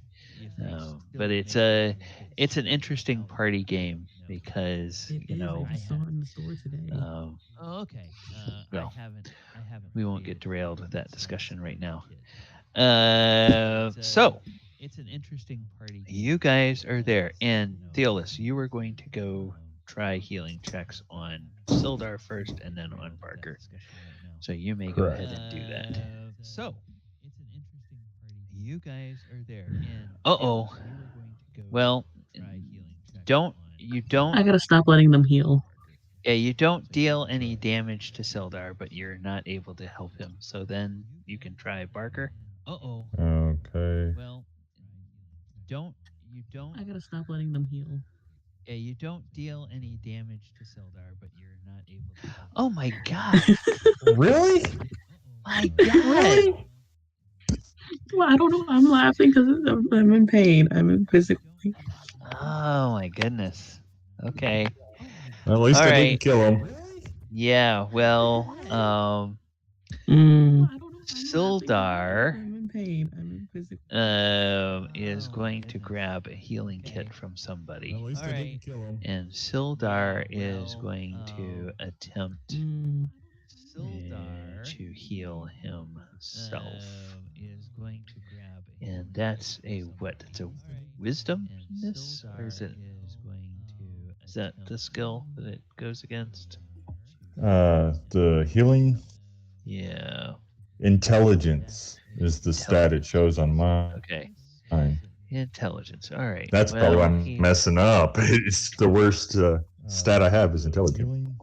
Yeah, so he's got. Is the stat it shows on mine. Is that why I'm the best one at healing? Because my intelligence is like 16. Yep. It's the worst. All right, so he's got an intelligence of 10. He's going to try to heal himself. Is that why I'm the best one at healing? Because my intelligence is Okay, like 16. 10 or less. He makes it. So let's do /R 1d3. And he's able to give himself 1 hit point, which means he is now not bloodied. And then he will go over and he will attempt to heal Barker. And so we'll do another intelligence check here. Oh, failed. All right, now Albon and Barker both have 10s, so Albon will attempt to heal Barker. Oh, hey, that worked. And then /R. All right, now Albon and Barker both have 10s, so Albon will attempt for 1 point. Oh, hey, that worked. And then Barker will attempt to heal himself. And 1 point. And then he fails. So, the upshot of it is that Sildar is no longer bloodied, but he's at 15. Barker is right at half at 5 of 10. Albon is at 10 of 10. And no one died. No one died. Now, the question is, do we want anybody to try to heal Clark? How did Is Clark injured? I have not been. He's down 2 hit points. I had not been updating him 1 hit point every day since you guys captured him. But now he's at 13 of 15 instead of 10 of 15. Because it's been 3 days that he's been with you guys. Natural healing in this version of the game is 1 hit point per day. Right. Unless you get complete bed rest. Right. So the initial skirmish we had with Clark, that damage. Natural healing in this version. Oh, okay. So Gotta keep all my work. charmed people alive. Gotta protect me. Do your R1D3 and initial skirmish see if. we had with Clark, that damage. okay. So Gotta keep all my hey, Oh, all right. there you go. protect me. Now he's Clark going to is- worship you twice as much. Yeah, Clark is at full. All right. He's like, oh, Empress Amy, thank you. Thank you. Oh, there you go. Well, we will definitely protect you. Now he's going to worship Ripper you and twice as I, much. and Jill, and British, and Spoink. We will. And oh, Mustard, you can fight. He says, yes, my lord. And I guess you guys have. I'm pretty sure they said his name was Timmy, but his name is Mustard now. So He'll answer to Mustard. We'll just say, yes, my lord. And I guess yeah, his name was Timmy Mustard, but you guys just call him Mustard. He'll answer. There you go. it sounds like Gimme Mustard. Then let's see. His name was Timmy. I guess you guys probably gave him his short sword back, so he's got that. It sounds like Gimme Mustard. And we've got this. We've got Amy. We've got them. We've got Sildar. We've got these guys. And then what we have is we will have a group of people that will eventually,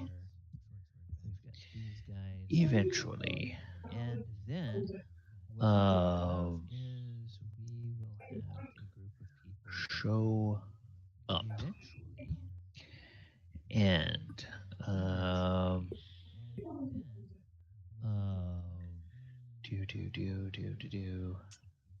who all will be coming?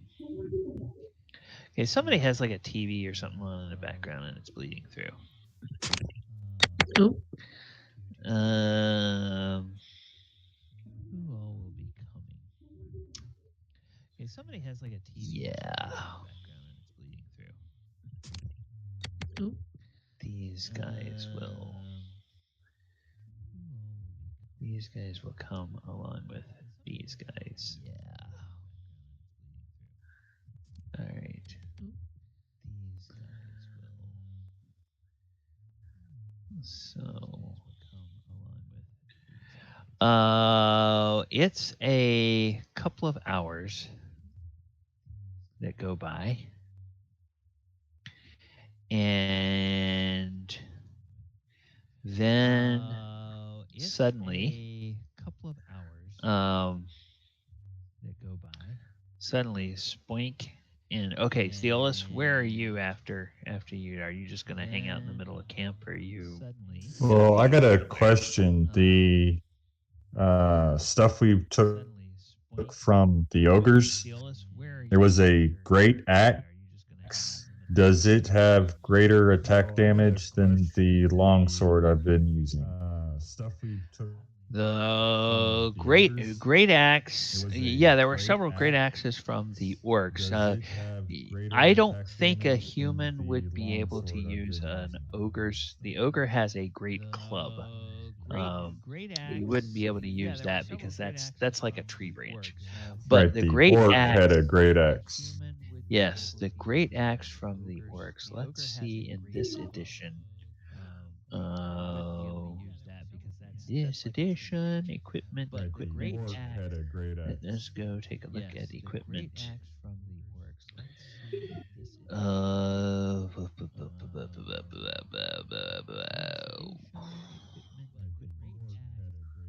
Okay.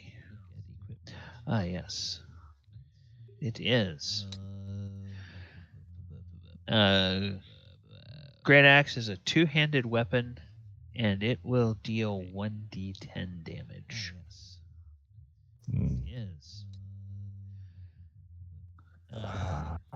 Yeah, let me.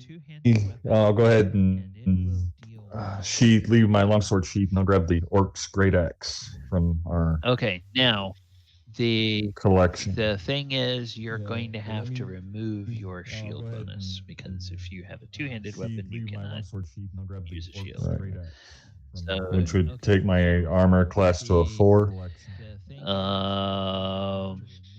Yeah, you got one bonus from the shield, so yeah, you take it to a 4. Yeah. Okay. And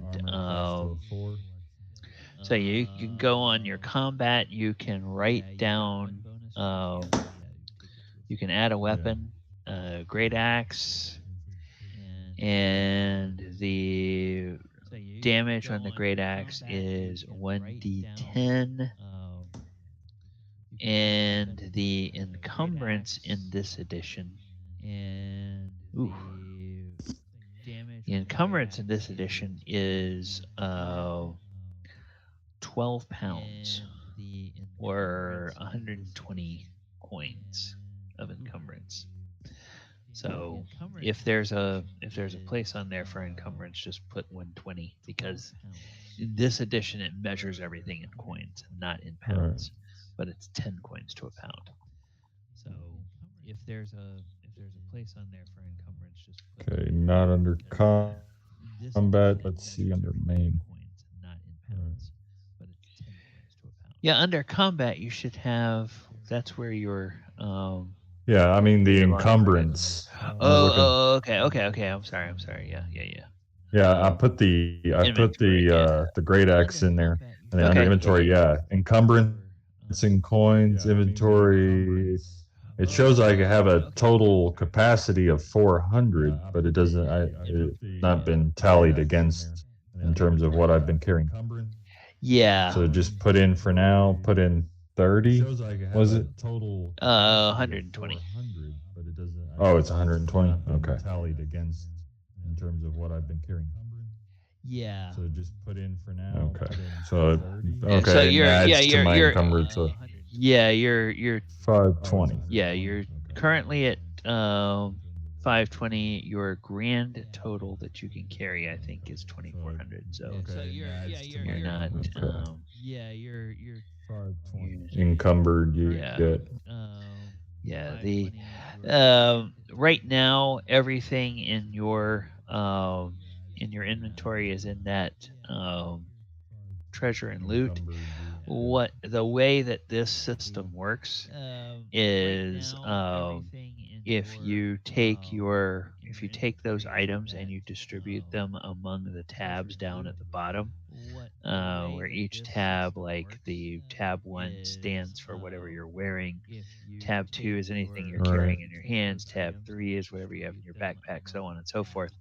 You put all of those things in there and add their weights to them, then it tells you how much you have. As long as nobody's carrying anything ridiculous, I don't know that we need to take the time to fill out all of those little details on the character sheet. But question remains, Theolis, where are you going to be after you initially finish this? Are you going to be in one of the tents? Are you going to be out in the middle of the camp? I would be out in the middle of the camp. You would be out in the middle of the camp. Okay. So 2 or 3 hours after you guys get back, Relish and Spoink come rushing up from their positions. And Relish says, "Red cloaks, they're coming! They're coming!" And Spoink points off in some direction. This map is not to scale, so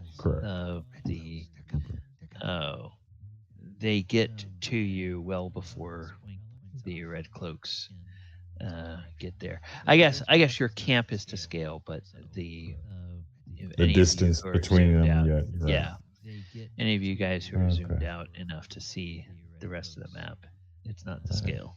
I guess your camp is to scale. All right, so guys. You have at least a couple of rounds to do something before. Okay. All right.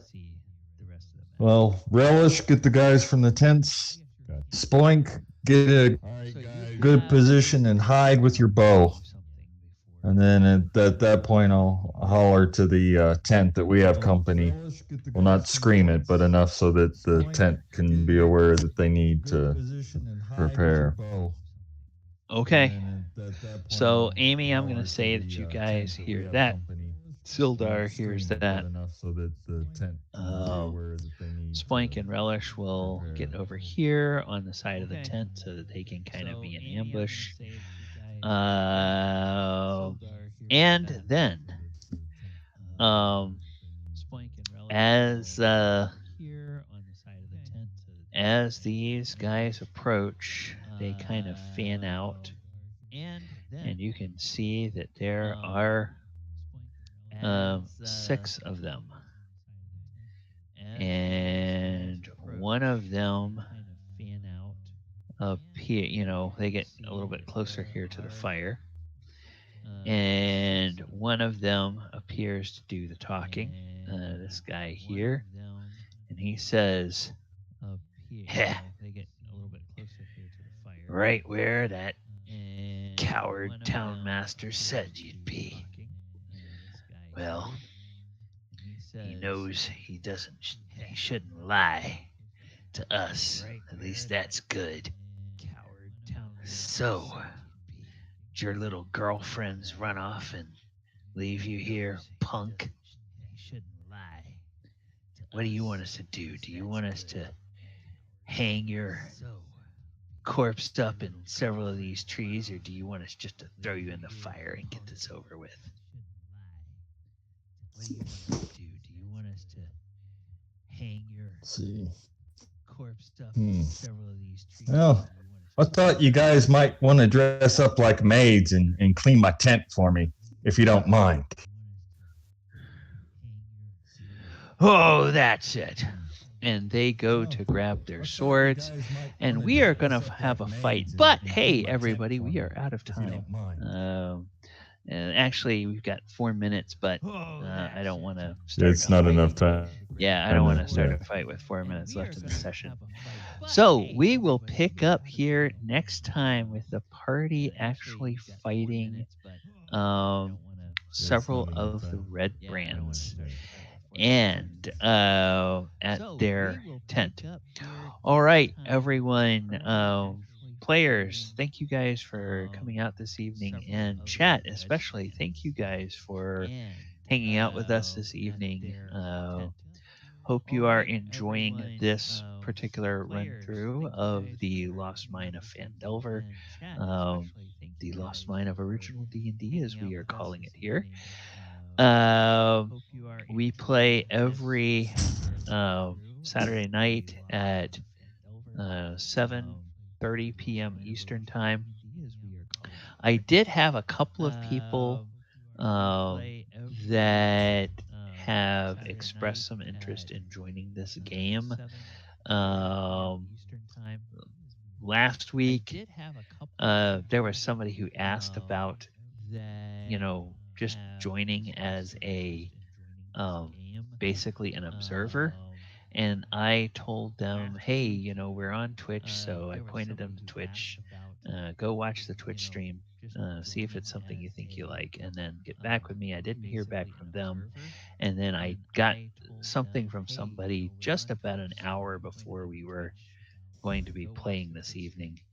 And that was a little bit too quick to try to get turned around because I was in the middle of setting up everything. So I, again, told them, watch the stream.